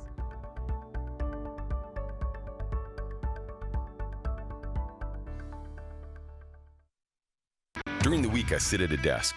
On the weekends, I'm a DIY warrior, thanks to my 2016 Chevy Silverado. With its high-strength steel frame, my Silverado can take on any project. Add in its towing power and ability to keep me connected, my Silverado is the perfect tool for all my jobs. Lease a 2017 Silverado 1LT 4-wheel drive All-Star Edition for just $219 a month for 36 months. Put it in D and see why Chevy drives the Motor City. I want to blend my business education and athletic skills and open my own fitness center. At Lawrence Tech, I'm learning how to research, present, and to really think like an entrepreneur. And I love the small college feel here, where there's always something to do. We have men's and women's intercollegiate sports and dozens of student organizations. I can't wait to apply what I'm learning here in the real world. Lawrence Tech, possible is everything. DTE Energy is committed to giving back.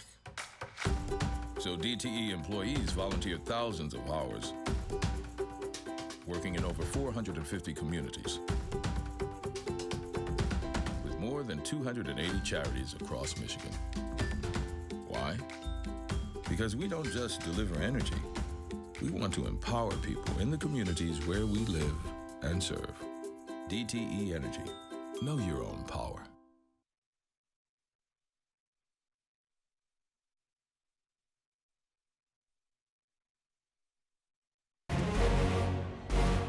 back to historic Keyworth Stadium, 2-0 to score. Detroit City FC with some magic right before the halftime break. And let's take a look at the Metro PCS halftime report. Get a look at some of the numbers and the particulars from the first 45 minutes of play. And John, as we look at these numbers, the thing that jumps out to me is not even on that screen right now. Fernando Pena, the man of the hour. AFC Ann Arbor had a couple cracks at scoring first. They didn't. Detroit City FC took full advantage. Absolutely. Those 4 saves should have a star and a circle around them, because Fernando Pena kept City in the match and allowed for the 2 goals to happen and allowed for his team to take a lead. If it wasn't for a couple of great positioning on a couple of shots, it's an entirely different game. Let's take a look at the highlights from the first 45 minutes of play. There's a look at the hardware that's up for grabs here tonight. Detroit City FC had the best early opportunity as Zach Bach sent a header over top of the crossbar. But here we go. Fernando Pena takes over on this sequence right here. 2 tremendous saves that kept AFC Ann Arbor off the board. Then Detroit City FC would come back and take advantage. Omar Sinclair, that was a bit of foreshadowing on that free kick attempt there as he missed the left corner. Keep an eye on that and remember that, because a little bit later on we see something else to that effect. That guy Jordan Tyler with an early opportunity, but there Tyler found the back of the net off the Tyrone Mundy corner, and that gave Detroit City FC the lead by the score of 1-0. So fast forward here, Omar Sinclair fools everybody in the building, goes to the right side on an opportunity of free kick off a blatant handball. And that is the difference right now, 2-0 the score. That man, Omar Sinclair, did the deed. His right foot has been a weapon this entire playoff tournament. So AFC Ann Arbor right now, John, fighting for their lives. They're down by 2. They're in one of the most hostile environments in American soccer. And that man, Eric Rudlin, and his squad only have 45 minutes to make it right. You know what? AFC Ann Arbor can do that. But right now, they've got to get inside City's head again. They've got to play physical again. And they got to find a way to solve the riddle that is Fernando Pena. The next 15 minutes of action brought to you by Metro PCS, the official wireless provider of Detroit City FC. There again. That's a flop. Jordan Tyler in the mix as TJ Tomaso will have the goal kick. Matthew Brain felt a little contact and then decided, well, if it worked for somebody else, I'm going to go over. That is entirely about getting in the referee's head again, insinuating that Detroit City FC was doing some diving earlier and just making people think. There's more gamesmanship in this sport than a lot of people give it credit for. There's a little bit of that. TJ Tomaso puts the boot to it. Tomaso signed a developmental contract at one time with the New England Revolution. 8 clean sheets this year for Tomaso. Look at Breitmeyer running. Sorry to cut you off there, Neil. I thought Breitmeyer was going to pick that off. Now there's Matthew Brame. Long, hopeful ball sent in, and there's a shove in the back by Caleb Jackson, as that was a very apparent foul.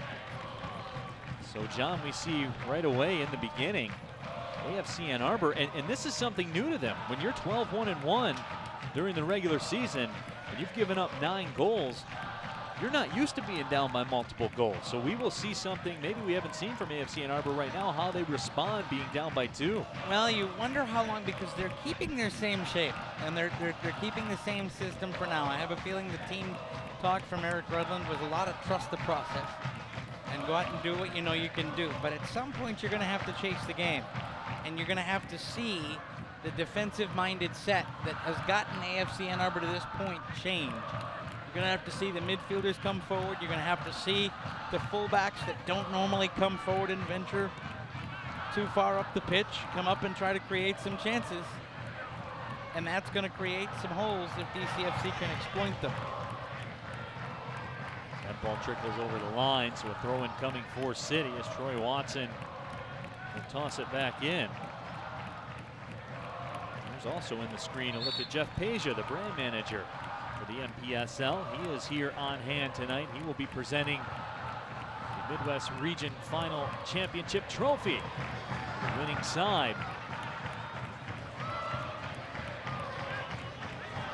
Ushered out. Kyle Breitmeyer thought it should have been an Ann Arbor throw. Instead it's given to City. And Ben Pierman doing gymnastics on the touchline, telling his players to get forward. And Roddy Green completely misjudges the ball. Had to get a flick on there. Now it's Bakey Goodman. Boy, nice touch from Bakey Goodman off to Omar Sinclair. Sinclair on the move. Mondi in space. Sends it across. Roddy Green will get on the end of it. And that was Roddy Green knowing the Keyworth pitch. He let that ball run to him. And the AFC Ann Arbor player over pursued. Official says play on, so Tendai Jirair does exactly that. Breitmeyer the target. Breitmeyer on the move. And he's cut off, and that ball is escorted out of bounds by Zach Bach. So a tremendous defensive play by number 14. A tremendous play and a goal kick as well for City. I thought maybe the way Fernando Pena came over and dove in front of it that he might have seen a touch. Thankfully, the assistant referee didn't. And City able to punt it clear and reset. Jirair settles it down, and Tendai Jirair was a name we called a lot yesterday in the match against Dayton. We have not said his name a heck of a lot here tonight so far. City can't go back to being tentative. They need to play with the assertiveness that they did for the final 20 minutes of the first half, because if you start playing tentative and putting players behind the ball, that's not the way this City team is built. And with Ann Arbor's pace, problems can happen. It's the football equivalent of a prevent defense, and you know what happens with a prevent defense. Oftentimes prevents winning. So City need to continue to play their game. They don't want to give up the big home run, but they need to keep doing what got them here for at least the next 20 minutes till you get to the final quarter of this match. TJ Tomaso sends it out. And here's James Vaughn, the hero last night. Does Ann Arbor have any more heroes left? It will take one. They are down 2-0 now in the 51st minute. Neil Rule, John Krieger with you. Happy to have you along. Extra special hello to those of you watching on FoxSportsDetroit.com. Also, hello to everybody watching on the live stream app, or Roku, or whatever television device you consume your media on. Now, let's go to our weekly trivia presented by Fago. Tonight's question: which was the last team from the Midwest region to win the NPSL National Championship? I'll let you marinate on that for a few minutes. I'll get you the answer in just a little bit. That ball punched out by Fernando Pena and then cleared out by Cyrus Sadie. And that was a great clearance. Cyrus took a risky clearance attempt. If he had missed the ball and connected with a player, would have been a penalty for sure, but Cyrus knows what he's doing. Dave Edwardson, a nice defensive play. Sinclair unable to receive that pass, but the ball goes out at midfield.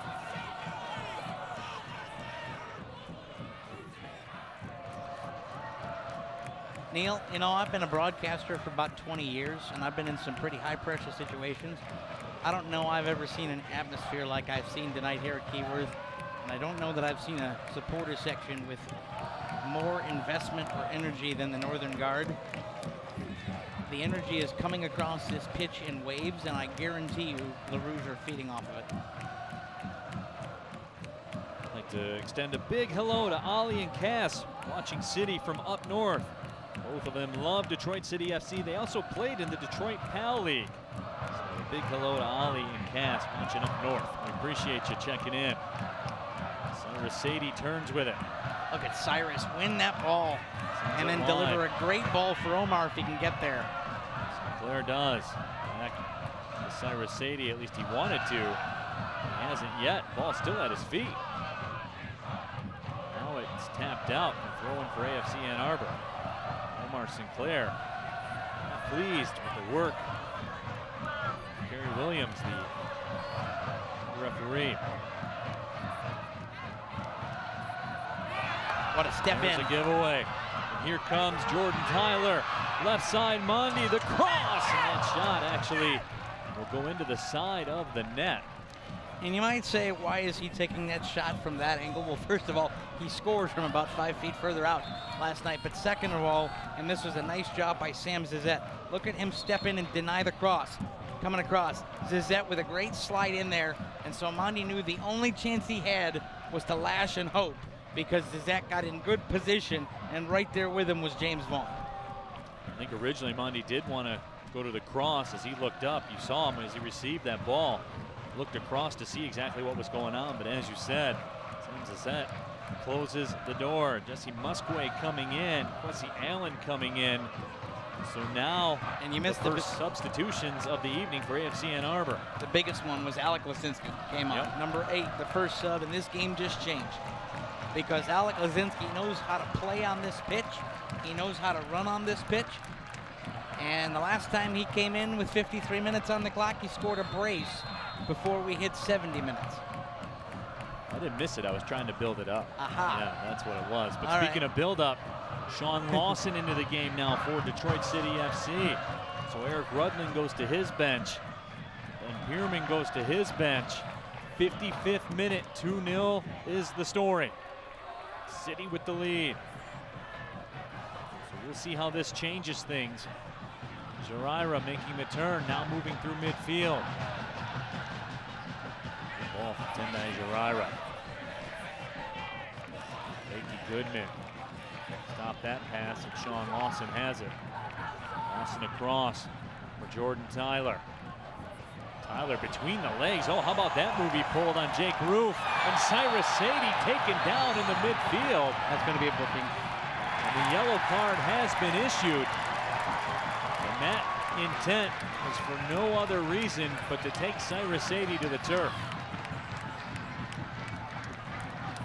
And that picture tells the whole story. So Jake Roof goes in the book with a yellow. He goes with the foul, and then absolutely dangerous play. And a deserved booking, and then AFC Ann Arbor with a little petulance after the play. Zach Bach will stand over it. Lots of options here. As far as where he can go with it. Cyrus Sadie's a good target on that right side if he wants to. Sadie comes back to it. Instead, Bach will sweep it over to Stephen Carroll. City has earned the right here to be deliberate with their attack. And look at Alec Lasinski already running at the ball. Once that back pass came in, Lasinski was on the center back. That's going to happen all night. Sinclair stepping through. Oh, good ball to Tyrone Mundy on the left side. Mundy stepping over. His cross into the middle. And boy, Jordan Tyler almost had it go. Dave Edwardson trickle a shot towards the left post. TJ Tomaso will go over to send in the goal kick. 57th minute. Boy, how about these moves from Tyrone Mundy? Jordan Tyler right on the doorstep. So close, and yet so far. And then Dave Edwardson sends a lash and hope. A third goal from City could be a knockout blow. Both these teams played 90 minutes of soccer last night. Tomaso sends that one up ahead. Jesse Musquay has it. He's the man of the match in their win over Grand Rapids back on May 30th. AFC Ann Arbor's looking for a man of the match right now.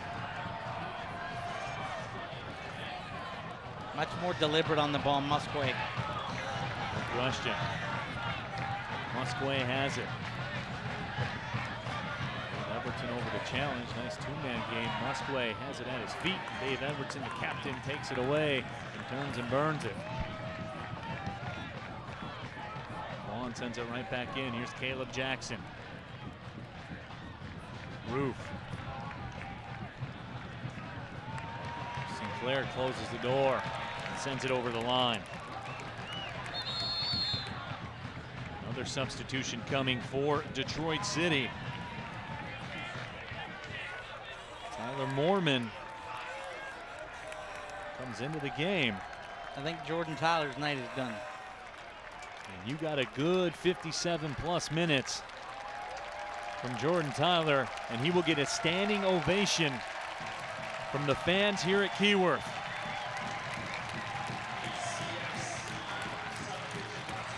A goal tonight as Moorman runs onto the field. A high five from the head coach Ben Pierman and the rest of the DCFC coaching staff. Sean-Claude Lawson out there getting some direction. And don't sleep on Sean Lawson either. He's in that spot where he's most effective up there on the front. He's more than capable of putting this game to bed on his own as well. And when Moorman came in, he pointed at Lawson and said, "Get up there." So that's Ben Pierman moving Lawson to where he belongs. And there's a through ball to Lawson on the run, and Tommaso closes out and keeps AFC Ann Arbor alive for now. That was the ultimate sweeper keeper move. Feast or famine, risk, reward, and he got it. How about that through ball from Cyrus Sadie? Feathery touch. That's what Cyrus does. And then he tracks back the other way and wins the ball defensively. Tell me that guy doesn't have a heart 5 sizes too big for his body. Absolute magician. 60th minute. Nice step in front there by Bach to deny Lasinski. Edwardson sends it over the top. Tyrone Mundy sends Zet. Tracking back, will play it ahead. Ben Thornton turns with it. And it is again to Jake Roof. Roof, the Gatorade High School Player of the Year in Alabama back in 2014. Played 1 year of soccer at Indiana. Plays for Western Michigan. And a foul will go against Dave Edwardson. Dave Edwardson is not at all enthused. And he shouldn't. He should be upset because, and a good job by the official to bring back the free kick, but they've got the ball. Unless he's calling something I didn't see before the play, and they're bringing the free kick back further. So it might have been an attempt to play advantage, and once advantage was lost, the free kick was given. James Vaughn with the right boot, sends it up towards the box. It's headed away. Caleb Jackson was the target. And there's Alec Lasinski turning with it and crossing it in, and that ball played out. That is quality center back play. Something floats in toward you, send it out for a throw, hit the reset button. Throwing comes all the way in. It scoots all the way through the box and out of play. And just to back things up a little bit, partner John Krieger talking about letting them play the advantage. If you're new to soccer and you wanted to check out tonight what this Detroit City FC thing is all about, that's essentially letting the delayed offside go. Yep. More or less. That's exactly what it is. They put it in hockey terms. It's also, if you want to put it in football terms, throwing a penalty flag and waiting to see for the outcome of the play. You got a guy that jumped offside and they play the play and then you see the result. That's what happens there.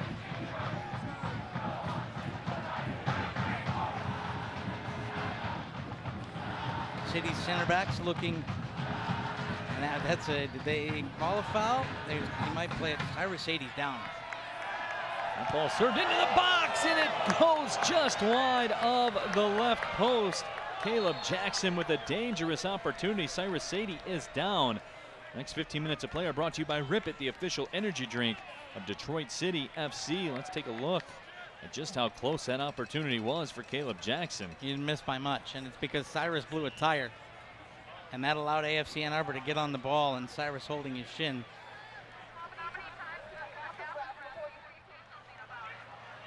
So Sadie will be helped to his feet.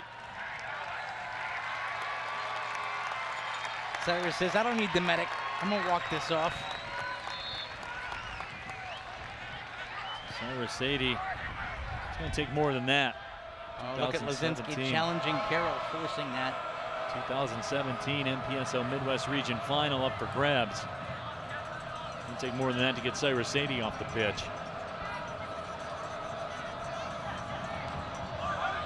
There's Tyler Moorman Taking up space, finds Bakey Goodman. Cyrus Haiti almost had an opportunity to step through. AFC Ann Arbor looking to counter. There's Quessy Allen. Instead turning with it, Jesse Musquay. Dave Edwardson, the captain, takes it back. But Dave Edwardson, the captain, took it back because Bakey Goodman forced the half touch. And that's proving your praise from the first half was justified. That was all Bakey Goodman and his physical but clean play that allowed Dave Edwardson to step in on a less than pacey ball. Ball goes out in front of Omar Sinclair. Let's take a look at the upcoming games. Of course, the annual friendly against Windsor up on August 2nd at 7:30 right here, Keyworth Stadium. It's always a good time, the annual friendly match against Windsor. Will that close out the season of action at Keyworth Stadium? That we do not know the answer to. Long ball served ahead, Ann Arbor. Tendai Juraira trying to go on the move with it. Instead it's Roof. Jackson back to Roof.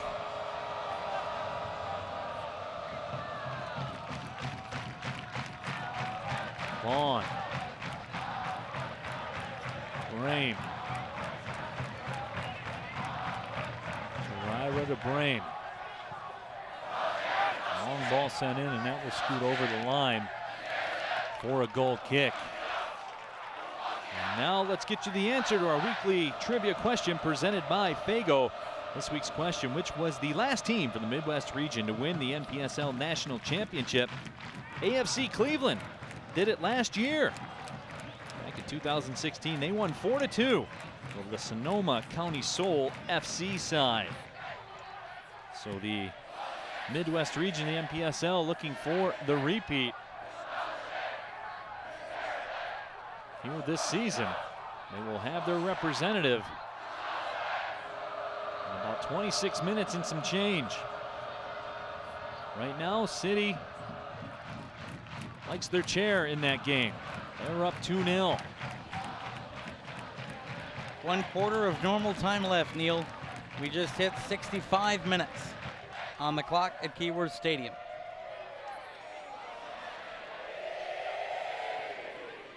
Juraira on the left side. Juraira turns towards the sideline. 3 men in rouge are over there with him. Oh, and Goodman is taken down, and that will be a booking, I believe, and it is a red. Quessy Allen has been shown a red card. And that's deserved. And it was a tough hill for AFC Ann Arbor to climb. Now it's a tough mountain. Well, and Bakey Goodman's in some pain.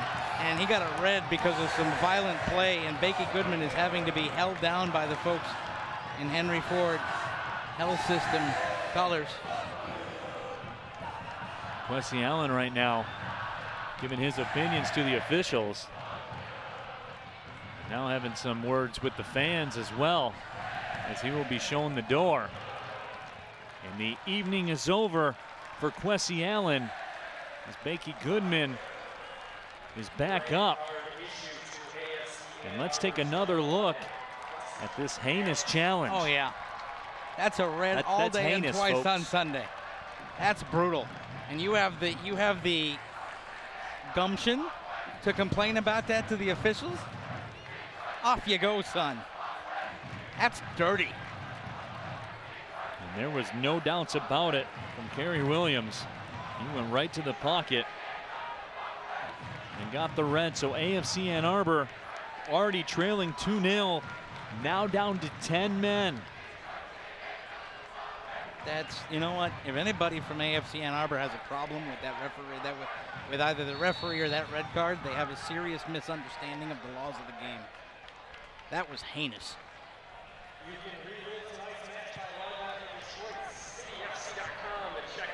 The ball's headed out of play. So Detroit City now really likes their chair in the game. 68th minute, 2-0. They have a man advantage the rest of the way. But if I'm Ben Pierman, I'm reminding Detroit City that they came from 3-1 down with 10 men to draw Lansing United. So just because you have the man advantage doesn't mean you can switch off, because oftentimes you sit there, you have a 2-goal lead, 67 minutes on the clock, and you have a man advantage. You can switch off and say, you know what, we'll take this. And now there's Sean Lawson, who trickles a shot to the right side of the frame. They need to play like it's 11v11 and see this out, because now AFC Ann Arbor has nothing to lose. City with everything to gain in their first regional championship, 22 and change minutes away. But they have to play like it's nothing, and it's 11v11 with the same kind of spirit that got them here. Tyrone Mundy with the challenge, and Mundy will be hit with the foul. Is he going to get a booking? The referee is reaching in the back pocket. No, he's not. So Mundy hit with that foul. That was a deserved foul call, I thought. Yep, absolutely. And you know what? He doesn't have a whole lot to complain about. He took it and ran back. David Cross will check into the game, replacing Sam Zazette. So David Cross in. Had 5 game-winning goals last year at Drury College, which is good at any level of soccer you play. And this is what you will see probably the rest of the night from AFC Ann Arbor. A lot of long, hopeful balls. It's really the only card left in the deck for them. Down a man, down 2-0. Sure, but the Detroit City FC center backs need to stay tight. Right now, it's not a good shape. They need to be up on a line with each other. Watson was a yard further back than the other 3 center backs, and that allowed number 11, or check it.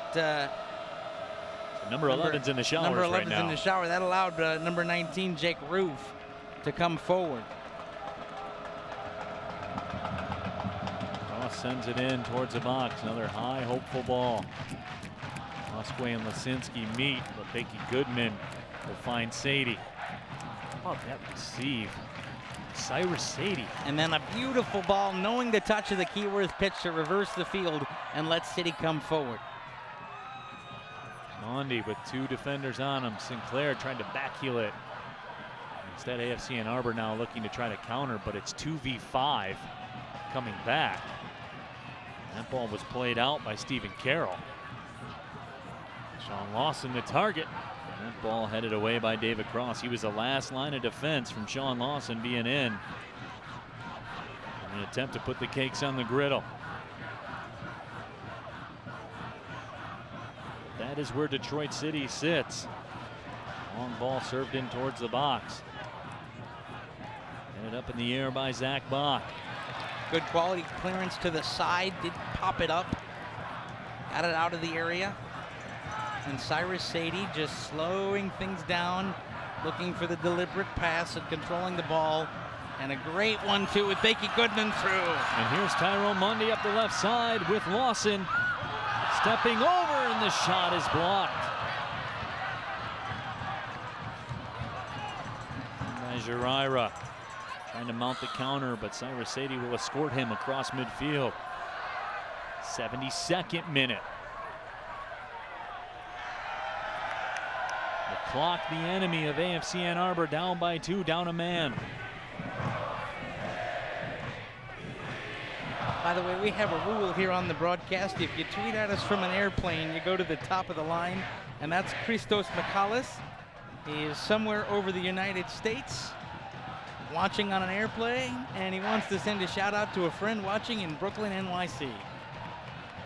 Although for future reference, Christos, we do need a picture. So if you can go ahead and provide that picture. We'll get that done. We need to see it. Zach Bach plays that one up ahead. And then blew a tire. That ball's played through the middle. Musquay was on the move with a head of steam, and now the ball will be gassed down the field. That's what you got to do. Send it down, make everybody reset. 72 minutes gone, 18 and change left. And the energy has ratcheted up inside Keyworth. The Wolfpack on the other side, that is the Northern Guard, can smell it. And Alex Lisinski went right through the back of Troy Watson, and he will be hit with the foul. And again, it's all they got left, John. Down a man, down 2-0. down to their last 18 minutes. Hope, pray, and foul. Yep. Well, for Alec Lisinski, this is personal. He was a Detroit City FC player, made the choice not to return to Le Rouge this year. Went to AFC Ann Arbor. In a piece with the news media, he cited the reason is that it was closer because he plays his college ball in Ann Arbor. But he was a player wearing the other kit last year at this time and made the choice to jump one of the more hostile divides in the NPSL. It may be closer, but right now it's further away from a regional championship. Very nice, my friend. And 74th minute, 2-0 City with a man advantage.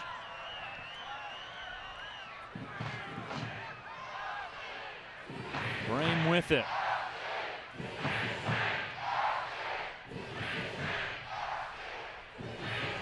As the crowd grows more and more intense with every ticking second. That shot with the right foot. That had more on it. The pace surprised Fernando Pena, certainly surprised me, but he did make the stop. There's Troy Watson with it. David Cross settles it down. Here's Cyrus Sadie.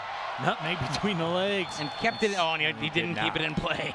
I thought he kept that in play there for a minute. I wanted him to keep it in play because I just wanted to see what was going to happen. And that's how you know you're a good player, Neil. When people want to see things happen for you because they want to see what you'll do. What you're going to do. The disclaimer I always say about Cyrus Sadie, it's a lot of fun to call his games all season long. He is just a magical player. The ball at his feet. Terrific career at Michigan State. Drives in from Lansing for the matches. Doesn't get the opportunity to train all that much. But you can't tell. No, he's a wizard out there for Detroit City FC. Caleb Jackson the target, but again, just a long, hopeful ball. Nice take from behind. Jiraiya's on the move. Jiraiya with the shot. He finds the back of the net. So AFC Ann Arbor not done yet here in the 75th minute. Neil, City switched off. Jiraiya came. City was taking their sweet time. And a pickoff and a goal. And in the revival, Pena. No doubt about it. Tendai Jiraiya with the finger over the mouth as well. This is what happens. I said it about 10 minutes ago. You switch off and play tentative football. I don't care if you're a man up. Bad things happen. Tendai Jiraiya is a guy who's played for Zimbabwe at the highest levels. The national team at the U14, 15, and U17 levels. Tendai Jiraiya. He puts AFC Ann Arbor right back in the mix. Down a man, playing more aggressively. And Tendai Jiraiya never quit on the play. And keep in mind, we talked about AFC Ann Arbor being down a man and having played a match last night. Detroit City FC played a match last night as well. So certainly you can't discount that. And AFC Ann Arbor made a number of changes to their starting 11. Tyler Mortman! That they were able to bring on as a substitute. City made one change. So you got guys that are having to go 180 minutes in 24 hours. Tyrone Mundy, I believe, is down, and the medical staff will come onto the field. You don't like to see the medical staff jump up like that. It's always better when they're summoned.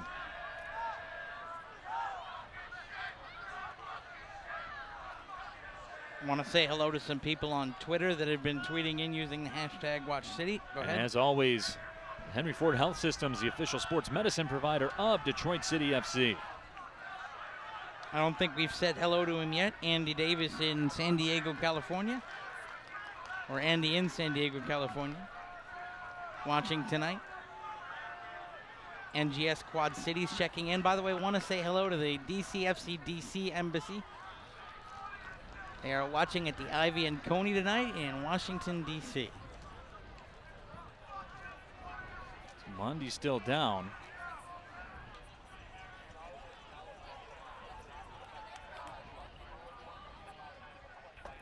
he has risen up, not laying on the turf anymore. There's Ben Pierman, who wishes he could snap his fingers and take 13 minutes off of time. So we're going to have some stoppage time here today. With the injury break, Tyron Mundy will have to come off because medical attention was summoned for him. And there's a look at it. And he took a shot in the coconut.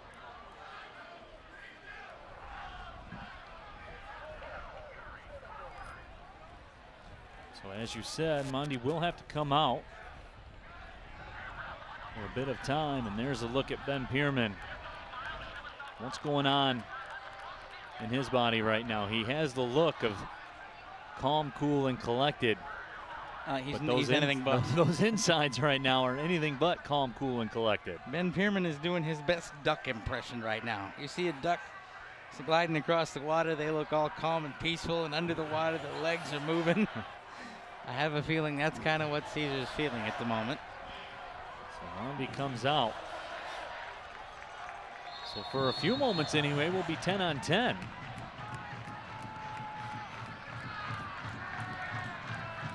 I still would like to see a tighter shape from City center backs right now. There's another long ball going for the middle, and it's headed on. That ball will trickle over the sideline. Next 15 minutes of play brought to you by Strategic Staffing Solutions, sponsor of the S3 Beer Garden at Keyworth Stadium and the DCFC International Series.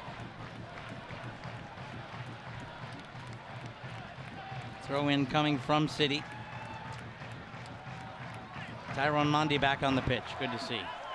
Mundy is back, got that right arm bandaged up. He has been through the wars, here to say, tonight.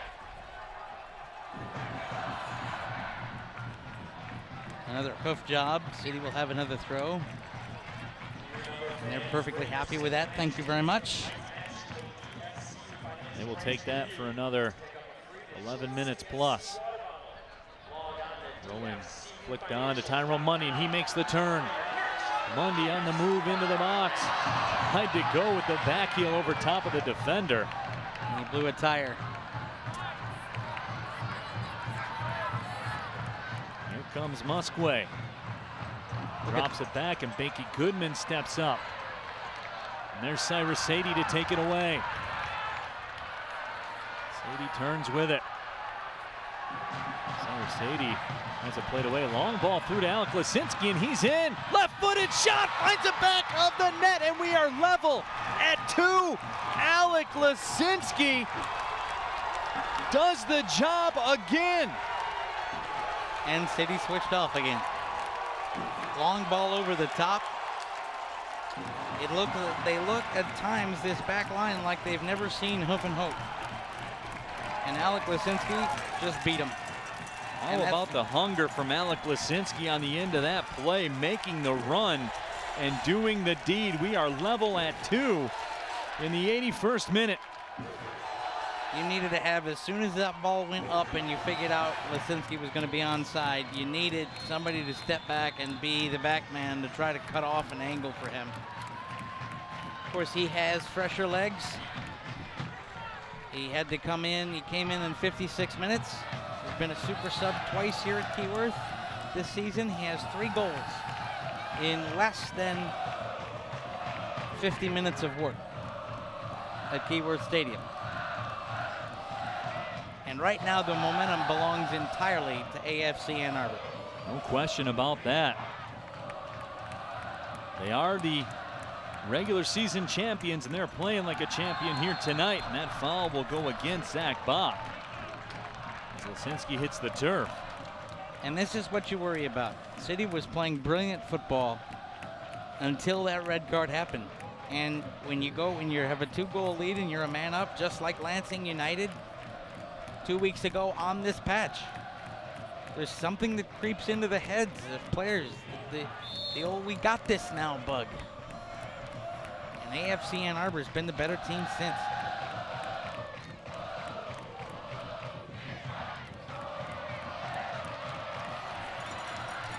Here comes Cyrus Sadie up the left side. Sadie puts on the brakes to the middle. Becky Goodman. Tyron Mundy taken down. in the midfield, and a yellow card will be issued. And I'll tell you what, one step further, and that might have been a red. Because one step further, and he would have been in, and it could have been deemed a professional foul. James Vaughn will get the card. But he knew what he was doing. Oh, there's no question about that. Let's take a look here. And it was worth a yellow card. Yeah. Because if he doesn't, Mondy's in alone. And Tyrone was asking for it too. So a little bit deeper than usual for Omar Sinclair, but he's been magic in these types of situations. City still playing with the man advantage.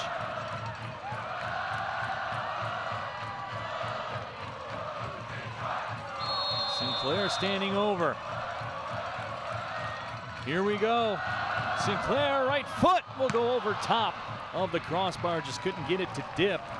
The keeper, Tommaso, was on top of it anyway. You know what, and that's just the product of it being that far out. That's a different kind of ball than needing to get it up and down quickly, because if you get it up and down quickly, the keeper has it. So you're trying to get it to dip just under the bar.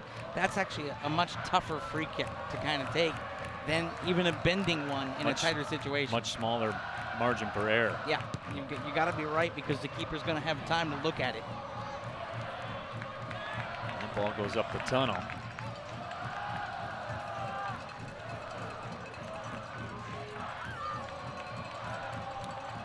Troy Watson to throw it in. 85th minute. We're level at 2. Well, ladies and gentlemen, 6 minutes away, plus stoppages from extra time here at Keyworth Stadium, barring another late winner. Remember, AFC Ann Arbor came on strong and got a 91st minute winner last night, a James Vaughn free kick.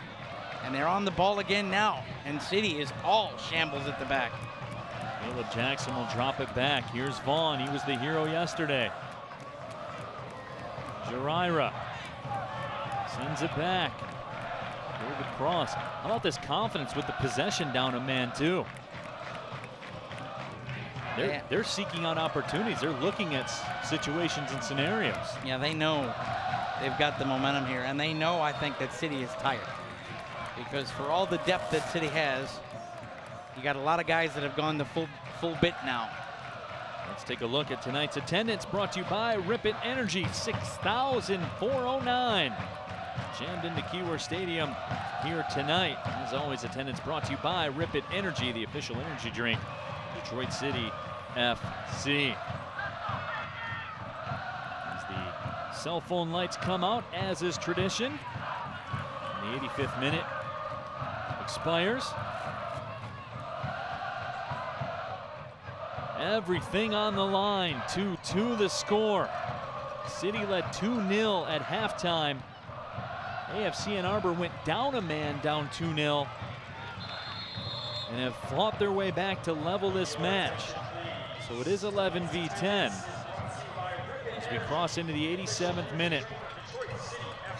The Midwest Regional Championship up for grabs here in the NPSL, a spot in the Final Four. The national tournament. Omar Sinclair taken down. 86th minute now as Omar gets up. And already look at Lazinski running right back at the center backs. Zach Bach and Stephen Carroll seem to think that somehow when a center back has the ball, the striker won't run at you. Alec Lazinski is running all night. And there have been a couple of forced passes because of it. Omar Sinclair has that ball just cross over the line.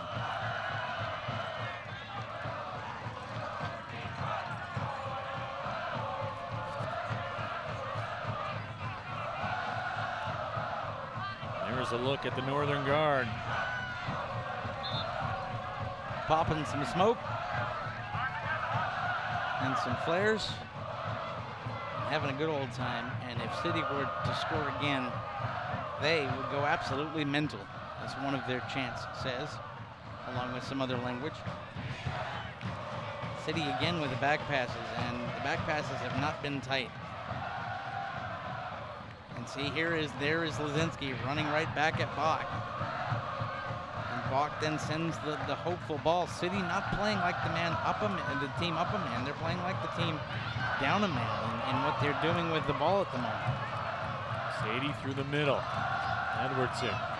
Back to Sadie. Trying to find Sean Lawson. Right away at the last moment. Troy Watson steps in front to pop that ball away, and Sadie comes away with it.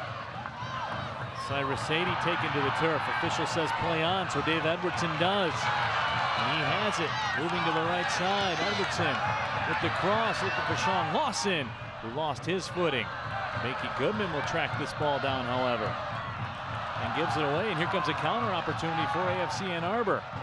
Just out of the reach of Alec Lasinski, who was going the opposite way and in trying to turn, lost his footing, and Cyrus Sadie's down again. It looks like a cramp. Taken down from behind is Tyler Moorman. And this time the whistle does sound. Cyrus Sadie down on the turf. These guys have played a lot of soccer over the last 2 nights as we cross into the 89th minute.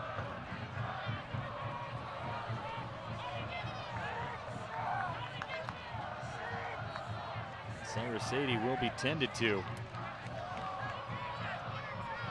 But keep in mind the free kick spot, and of course, Henry Ford Health Systems, the official sports medicine provider of Detroit City FC. But John, keep in mind Tyrone Mundy, who's been magic in these types of scenarios all weekend long, really all season long, will have another go at it. And of course, City with that man advantage. So there's going to be an extra man in the area. You just got to place the ball in and hope the header on the other end is true. You'd like to see it down and across the body of Tommaso. You're not going to score from that angle. If you do, it would be the goal of the millennium in the NPSL. But a nice cross in and onto a head. As Cyrus Sadie comes off the pitch, and Cyrus is not doing all that well. He's going to come out and get some attention, but that man has given his all season for Detroit City FC. And we might finally be seeing the petrol tank be near empty. No question about it. I think everybody involved is running on empty right now. So here we go, Mundy with the service into the box. Mickey Goodman settles it down. Goes out for a City throw-in. We are in stoppage time. Stephen Carroll will throw it in. Throws it in towards the box. It's flicked on. Caleb Jackson will play it high in the air. Now Detroit City looks like they will be pressing forward here, John. Carroll steps through. He's got some space. Stephen Carroll crosses over, and Carroll has it taken away at the last moment. Here comes a counter opportunity. Jake Rufus on the move. With one of the center backs up, and a nice job by Jean-Claude Lawson to track back and disrupt the passing lane. Because Stephen Carroll was up in the attacking third, and the turnover and the counter was quick. And 6 minutes of stoppage time. Because of course. Absolutely. Ricky Goodman taken down. The official calls the foul. So Goodman with a quick restart to Cyrus Sadie. AFC Ann Arbor stopped for a second. But Goodman got it cooking early. And that's Cyrus being a little bit tired there. That touch, his normal feathery touch, wasn't there. How about Alec Lasinski, man? He's a man possessed. Dave Everton takes it away from him. Sends it up to Mondi. Who wasn't expecting it. Mickey Goodman will be called for that foul. Matthew Brame on the ground. Unbelievable play here. Watch this. Oops, oops, whoops. There you go. Bye. Some chicanery there from the captain, Dave Edwardson.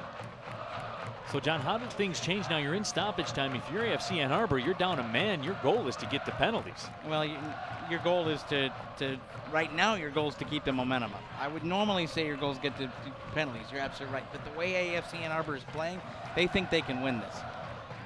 Because they've taken the momentum. Their passes are crisper. They're a little fresher because of the subs they were able to make. And City hasn't used that man advantage to their advantage. So right now, you're right. Normally I would say AFC Ann Arbor wants to go, but for 6 minutes, they're going to go all out and see what they can get. Sean Lawson with the takeaway. Lawson with some moves over midfield.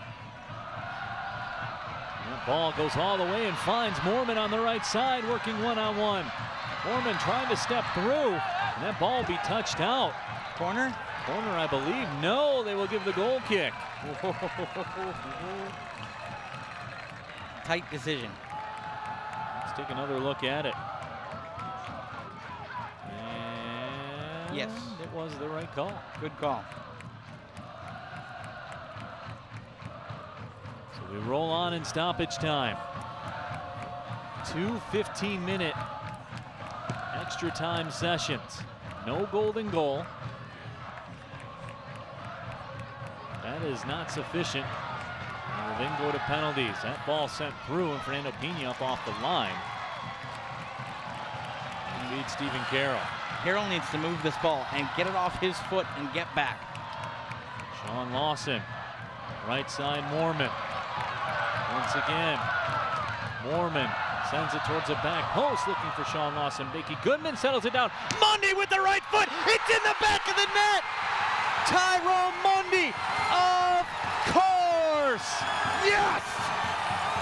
What a goal from Tyrone Mundy. He's done it again. Mighty Mouse saves the day and maybe the region championship. 3-2 City in stoppage time. Shattered dreams for AFC Ann Arbor with the Tyrone Mundy goal. I guarantee you 6,400 and change have never wanted to see or hear 3 tweets on a whistle so bad in their life. Unbelievable. Tyrone Mundy said from the start, this City team has a family mentality, and he just became the patriarch of this season. So we will see how much stoppage time is left. Tyrone Mundy, the man of the hour, as we will get a couple of substitutions. Seb Harris will come in, as will Zach Shiwi. Cyrus Sadie comes off, Tyrone Mundy comes off. It is lock and load time for City. There can't be much time left. 6 minutes was the original call. They'll take some time for the goal and the subs, probably another minute. But look at AFC Ann Arbor. They're gonna getting called for offside, basically. Gotta come on, and y'all have to be on. This is gonna be hoof and hope. There it is. The story. Vaughn sends it ahead. And no Doug Flutie there. Here's another. Be popped back again. And it's cleared out towards midfield one more time. The bounce, and it goes out. And the City rule is kick it far as soon as you get your boot on it. Get it out of there. Hoof. That ball sent up towards midfield and out of play. Hoof it. Now, Becky Goodman will pop it high in the air. Sean Lawson plays it over. There's a Keyworth bounce. Shiwi needs to get it out of there. Shiwi eliminated from being on his feet. And now it's getting real chippy out there, and the official saw it right away. Dave Edwardson, City the captain, needs to get out of there. Takes exception to it. Red cards carry over. City needs to get out of there. Fernando Pena comes in and just starts pulling his guys out, saying keep your eyes on the prize. Yep. Remember, red cards carry over. A red card picked up here would count for the semifinals. They need to play and be smart.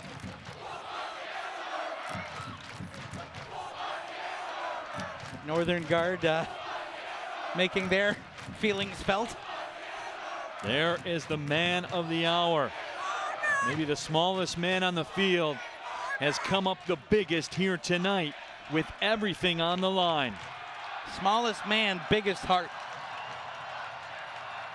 Cyrus Sadie says, I got a lot of heart, and Tyrone Mundy says, hold my water, and there's a red card that has been issued.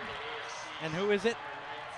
coming over. AFC Ann Arbor will drop down to 2 men. So that's Roof, who had a yellow, so he could have gotten a second yellow and accumulated red.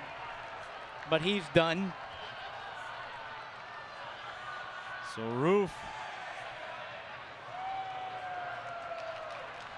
his night is over. AFC Ann Arbor down to 9 men. George Chamakoff will come in, another substitution for Ben Pierman. Neil, I've been a broadcaster for 20 years. I've never seen a club I worked for win a championship like this or be a team like this. Long ball sent ahead and out.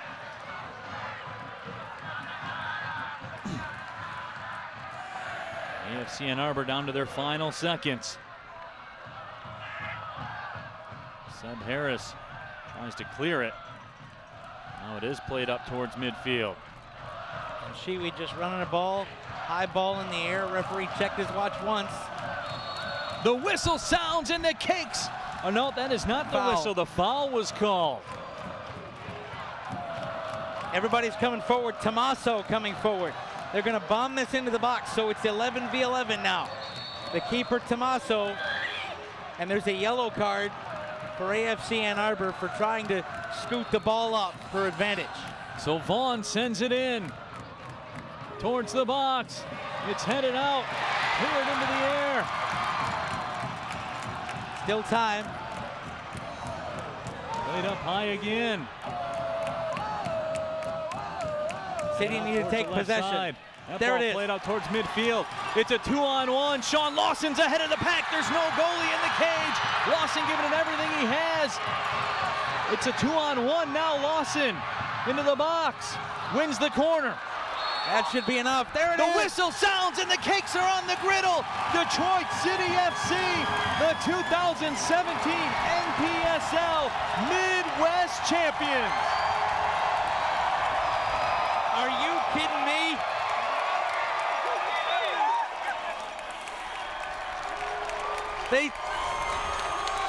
Neil, this team is special.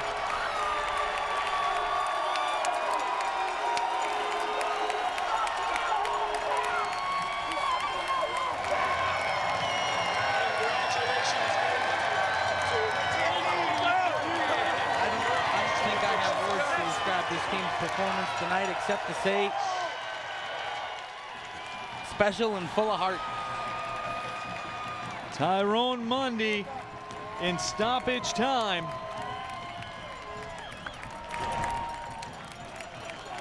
Propels Detroit City FC into the national semifinals. Neil, this team started no wins, 2 draws, and a loss.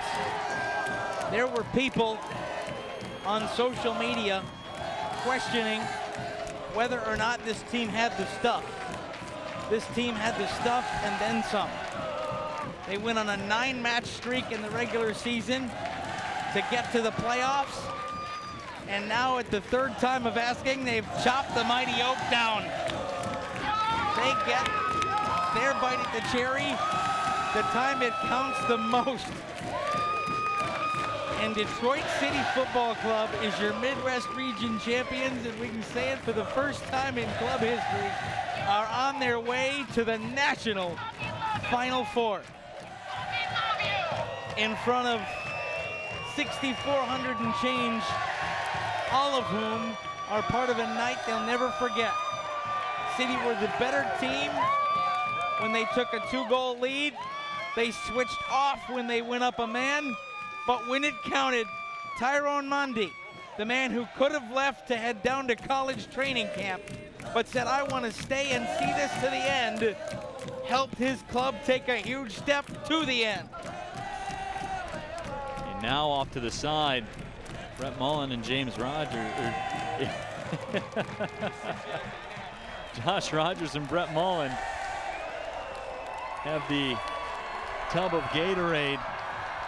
And they're lurking right now. They are trying to creep on someone. And there they go, Klaus DeVore sharing some words with Tunde Jarira and Tyrone Mundy. And I will say this, you have to give AFC Ann Arbor all the credit in the world. They were down 2-0. They were down a man, and they had no business being back in this game. But you look up as Caesar gets the shower. They had no business being in this game. But there they were at the end. They got it level. And they had a crack at winning this thing. Well, my man of the match for AFC Ann Arbor is Alec Lasinski. He changed the game in the second half. He scored the equalizer. And he was the man asking a lot of questions. When the rest of his team was getting chippy, Alec Lasinski kept his head. He was really an anchor up front for AFC Ann Arbor and got us back to the point where we were 120 seconds away from extra time. And now Tyrone Mondi found another gear. I'll be honest, Neil, and I say it openly here, I wasn't sure DCFC had the petrol in the tank. Cyrus Sadie was going down, cramping up. The team had switched off down 2 goals. They looked a little leggy. The touches weren't there. AFC Ann Arbor was playing better soccer. And I wondered if the rigors of a season and having to play your almost identical 11 for 3 of 24 hours, basically, 180 minutes, was going to be too heavy an ask. And Tyrone Mondi said, no, I have a little left. And a great ball in, and a great stutter step, and a great goal, and a championship for a city and a supporter base that deserves it. You know, you said this on the Channel 7 Sports Cave with Justin Rose a while back. You said if you want to watch a playoff team in Detroit, DCFC is your team. Anybody that was here tonight will never doubt how special this club is for this city, and anyone who's watching us or will read the coverage that's coming in the next week will know this team beats with the heart of Detroit. And that heart is beating real strong right now. Midwest Region Championship for Detroit City FC. They are on to the national semifinal. 3-2 over AFC Ann Arbor. And that team that was 0-1-2 at one point in the season. And now the champions of the region. This is pretty amazing. The Northern Guard right now celebrating just as much as anybody else. And they are ready to go, I believe, on the field with the awards presentations. Representative from the NPSL here tonight. Jeff Peja, the brand manager for the NPSL, is on the scene. He will hand out some hardware to both sides, and we will carry the ceremony for you live. And there is... That's the finalist plate. Yep. There's a look at the hardware that was up for grabs. In just a couple moments, Jeff Peja from the NPSL will take the microphone. He will crown officially Detroit City FC the 2017 NPSL Midwest Region Champions. Neil, I don't know who will be named the official man of the match tonight, but my man of the match, believe it or not, you'd say Tyrone Mondi, but I give a vote to Bakey Goodman. You said it in the first half, and he played like it in the second half. Bakey Goodman never switched off. Not one time. He won a lot of key balls and ended a lot of AFC Ann Arbor attacks, and we've been told by the truck he is the man of the match. Well, and it's interesting you say that, because today, and I don't know if they want you to go public with this or not, but I cast a vote. You and I are both voting members of the NPSL for the end-of-season awards, and I'll say it, I put Bakey Goodman in my list. There was no doubt about it. Me too. Because he's a very... All right, so now Jeff Peja with the NPSL is down on the field, and we'll send it to the field to carry the award ceremony.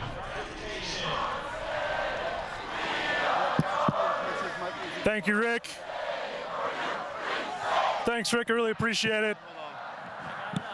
Check, check. Check, check. Check, check, check, check, check, check, check, check, check. Check, check, check, check, check. Check, check, check, check, check. We need the wireless mic up. Check, check, check, check, check, check, check. All right.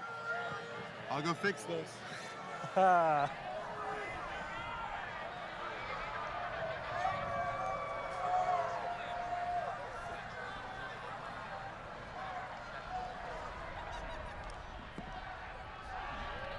And apparently they're having some technical difficulties with the sound. They will get that handled in just a couple moments. Neil Rule, John Krieger back with you. And now they do have it restored. Let's send it back down to the field. Jeff Peja, the brand manager for the NPSL. Sorry about that, guys. Thank you, everyone. Detroit, thank you.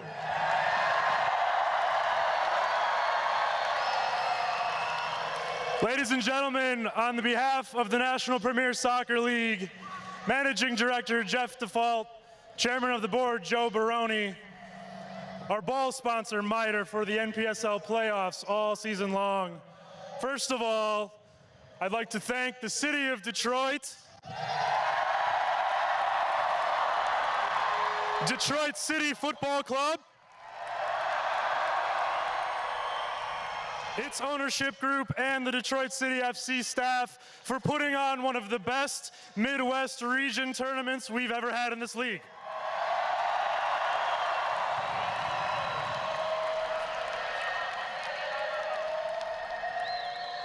I'd also like to thank all 4 teams that participated in this tournament: Dayton Dynamo, Duluth FC, AFC Ann Arbor, and Detroit City Football Club. We had three incredible matches this weekend, from a 92nd minute last gasp free kick from Ann Arbor to a 5-goal thriller against Duluth for Detroit City, to tonight's game, an unbelievable comeback and then win in stoppage time from Detroit City Football Club.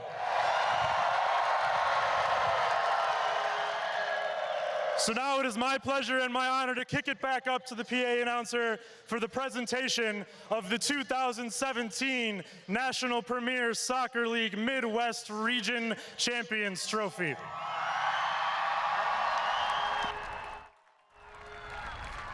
We would like to now present AFC Ann Arbor with the 2017 NPSL Midwest Region runner-up medals and trophy. Number 1, Spencer Ward. 3, Jake Durham. 4, Amadou Cisse. 5, Jesse Musqui. 6, Sam Zeiset. 7, Yuri Farkas. 8 is Alex Lasinski. 9, Kyle Breitmeyer. 10, Hector Morales. 11, Quise Allen. 12, Connor Mullins. 13, Tendai Juraira. 14, Matthew Brom. 15, David Cross. 16, James Vaughn. 17, Caleb Jackson. 19, Jake Roof. 20, Ben Thornton. 25, Lee Rumbold. And 34, TJ Tomaso.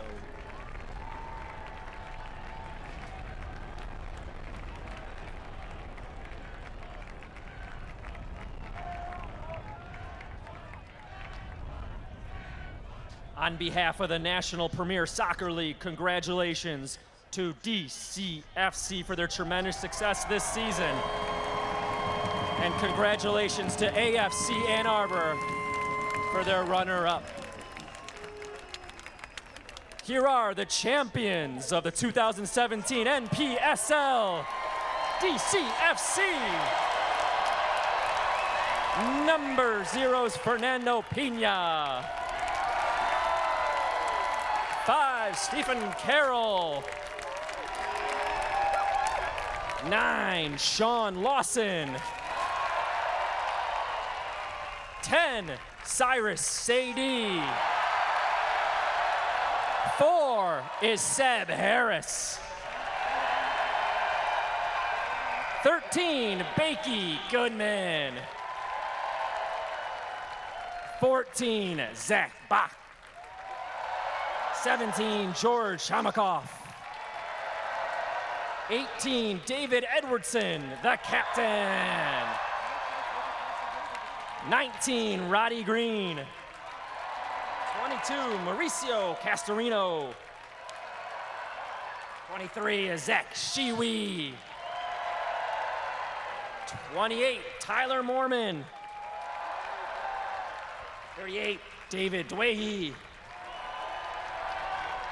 40 is Troy Watson. 45, Jordan Tyler. 96, Omar Sinclair. And number 97, Tyrone Mondi. And your head coach, Ben Pierman.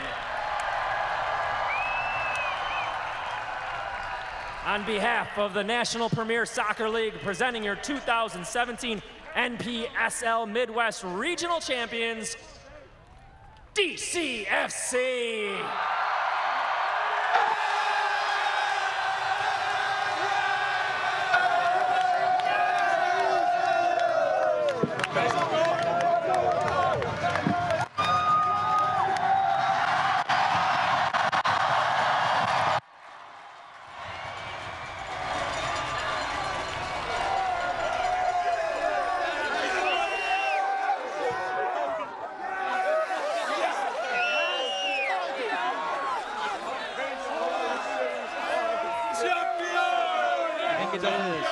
The 2017 NPSL Midwest Region Champion Detroit City FC, as the fans from the Northern Guard come out onto the field to celebrate with the squad. They have done it, a magical run through the playoffs thus far. They took down the regular season champion AFC Ann Arbor squad tonight that had beaten them twice in the regular season. But it doesn't matter here. They have the trophy. They are going to the NPSL National Semifinals. I think it doesn't matter to them. To those supporters, to Dave Edwardson. A lot of people say this is a college summer league. It's more than that. When you watch Detroit City FC receive their medals from Alex Wright, and you think about the ownership group for Detroit City FC, the 5 of them got together and formed a soccer league and then decided they wanted from that success to form a soccer club. And that soccer club has been built into this. The fans begin to get onto the pitch. The squad will celebrate with their people. Magical night here tonight in historic Keeler Stadium. The stadium that the supporters built. A public fundraising initiative, a historic partnership between the supporters group and their club to rehab a stadium that had just about fallen into ruins for the good of the community. And look what's been created. Well, but then again, that says it all, man. Because to the rest of this country, Detroit had fallen into ruins. That was the narrative. It was a once great place that had fallen into ruins. Like the stadium we're in tonight, that was opened by Franklin Delano Roosevelt. When he opened it, he uttered the words, and I'm trying to remember the quote, that was, "If this be a boondoggle, then I'm for boondoggles, and so are you." And stood on this ground and opened this great stadium, and it fell into disrepair, and people that cared about Detroit came in and rebuilt it. You know, one of the high schools in the city of Detroit, Detroit Renaissance's name is the Phoenix. And The phoenix, of course, is the bird that rose from the ashes. Well, this is the football club that rose from the ashes that everybody else in this country thought represented Detroit. Well, this is Detroit. Champions. The national semifinals, the next stop for Detroit City FC. We will know their fate later on tonight, exactly where they'll be headed, or if they're hosting. It certainly is a possibility as well. That depends on what happens in some of the other action in the NPSL tonight. Essentially, I'll give you the short version. You're rooting against Elm City, and you're rooting against Orange County FC if you're a City fan that wants to host. Last I heard, Elm County was up 2-0 in their game. Orange County kicking off right about now out on the West Coast. And there is Caesar, Ben Pierman, on the shoulders with the trophy. That may be his desktop background for a very long time. For the rest of his career, maybe. And of course, if City ends up not hosting, then that would be the end of the broadcasting season for us here, which certainly we hope is not the case. But if it is, we say thank you to each and every one of you who have tuned in all season long. Of course, this fantastic crew as well that has done the job night after night, broadcast after broadcast, answered every single bell. But Ben Pierman in Detroit City FC, the man of the hour, and there's owner Alex Wright, head coach Ben Pierman, exchanging a hug, and there's a lot of hugs going on that pitch here at historic Keyworth Stadium. You know, you mentioned our crew, Neil. A couple of things. First of all, Max Hinson in tonight's director's chair, but Adam Moyet, who is one of the associate producers, not with us tonight. He's celebrating the birth of his child, and we were hoping to get some interviews down there from the pitch. It looks like in the sea of humanity that will not be possible, but the other thing that I want to say, Neil, is thank you. It's been an absolute pleasure for me. This is my first year behind the microphones here. I filled in for you last year, and through an unbelievable blessing, I was able to come on and be a part of this and join you for these games. And I'll tell you what, it's been some of the most fun of my career, and working with you is a true blessing and a joy. So it's been fun sharing the mics with you. I hope we have another game or more together, but if it's not to be, partner, you're someone I've watched since you started broadcasting games on WDFN, and I was in the other end of the control room when you were working with Mario Mpemba at Oakland. So thank you for everything, Pods. Appreciate those words. Good show all season long, no doubt about it. It was a good show here tonight at historic Keyworth Stadium. A game that had everything. Early opportunities for both sides. Omar Sinclair did not be able to come through on that free kick, but remember that opportunity. But a man that did come through was Jordan Tyler off that Tyrone Mundy corner. And that got the party going for Detroit City FC. Omar Sinclair would, however, connect on that free kick, sending it into the right corner. And Detroit City FC was up by the count of 2-0. A red card would be issued to AFC Ann Arbor and had a man down, but that did not deter them. Tendai Jarira would score to make the lead 2-1, and then that man, Alec Lasinski, did what he's done all season long here at Keyworth Stadium. That is score a goal. But in stoppage time, in a story you couldn't write, that man, Tyrone Mundy, would save the day for Detroit City FC and seal a 2017 Midwest Region champion of the NPSL status for Detroit City FC. Tyrone Mundy, an incredible season, will play on in the national semifinals as Detroit City FC host the trophy and the championship standing. Everything tonight is coming up City. Let's send it down to our sideline reporter, Lindsey Pearson, standing by with the man of the match, Bakey Goodman. Thanks, Neil. Bakey, what's going through your head right now? I'm just so happy, honestly. I mean, that's an experience I'll never forget. I know the team's buzzing right now. We're so happy about it. We just want to keep moving on, and we did it. And for all these fans out there, look at them. They're crying. They're so happy. They're screaming. It's a great experience. It's a great moment. What was the difference for your team tonight? I think the thing we just harped on the whole time was just working hard and giving it our all. I mean, in the second half, we were struggling a little bit. They were getting domination a little bit. But, I mean, we just gave it our all, and look at it. 2 minutes left, we scored the goal. That just came from heart and effort. That's it. And walk us through that goal. You got the assist on Mondi's winning goal, didn't you? Walk us through that. Yeah, I heard a voice come from far away. I didn't know who it was. When I heard this high-pitched voice, I figured it was Mondi. So I just put it up there, figured he'd be there, and he put it away. No, it was great. It was great. What are the plans for tonight? We'll have fun. We'll have fun. I won't say anything else, but we'll have a good time. Boys are happy, I'll say that. Thanks, Bakey. Neil, back to you. Thank you very much, Lindsey. Bakey Goodman. The boys are happy. The fans are happy.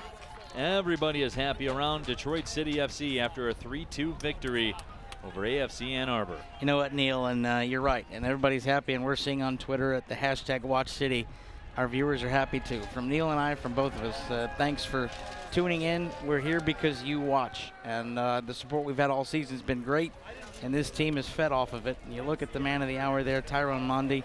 It's been a pleasure for us to bring all of this to you, and this team has warranted it. City switched off tonight for parts of this, and I wasn't sure they'd find it again. But that man found an extra gear in stoppage time, and there's a trophy because of it with some pictures that'll last a very long time. No question about that. So we will find out DCFC's fate later on tonight after an update from what happens out in California. So check out the Orange County FC game if you want to find out what's going on for Detroit City FC. So over 6,400 in attendance here tonight. They will go home happy with the ultimate prize. Their team, Le Rouge, Detroit City FC, the 2017 NPSL Midwest Region Champions. For our entire crew, my broadcast partner John Krieger and our sideline reporter Lindsey Pearson, my name is Neil Rule, reminding you one final time, City with the 3-2 victory. Thanks for watching, everybody. Well, see you later.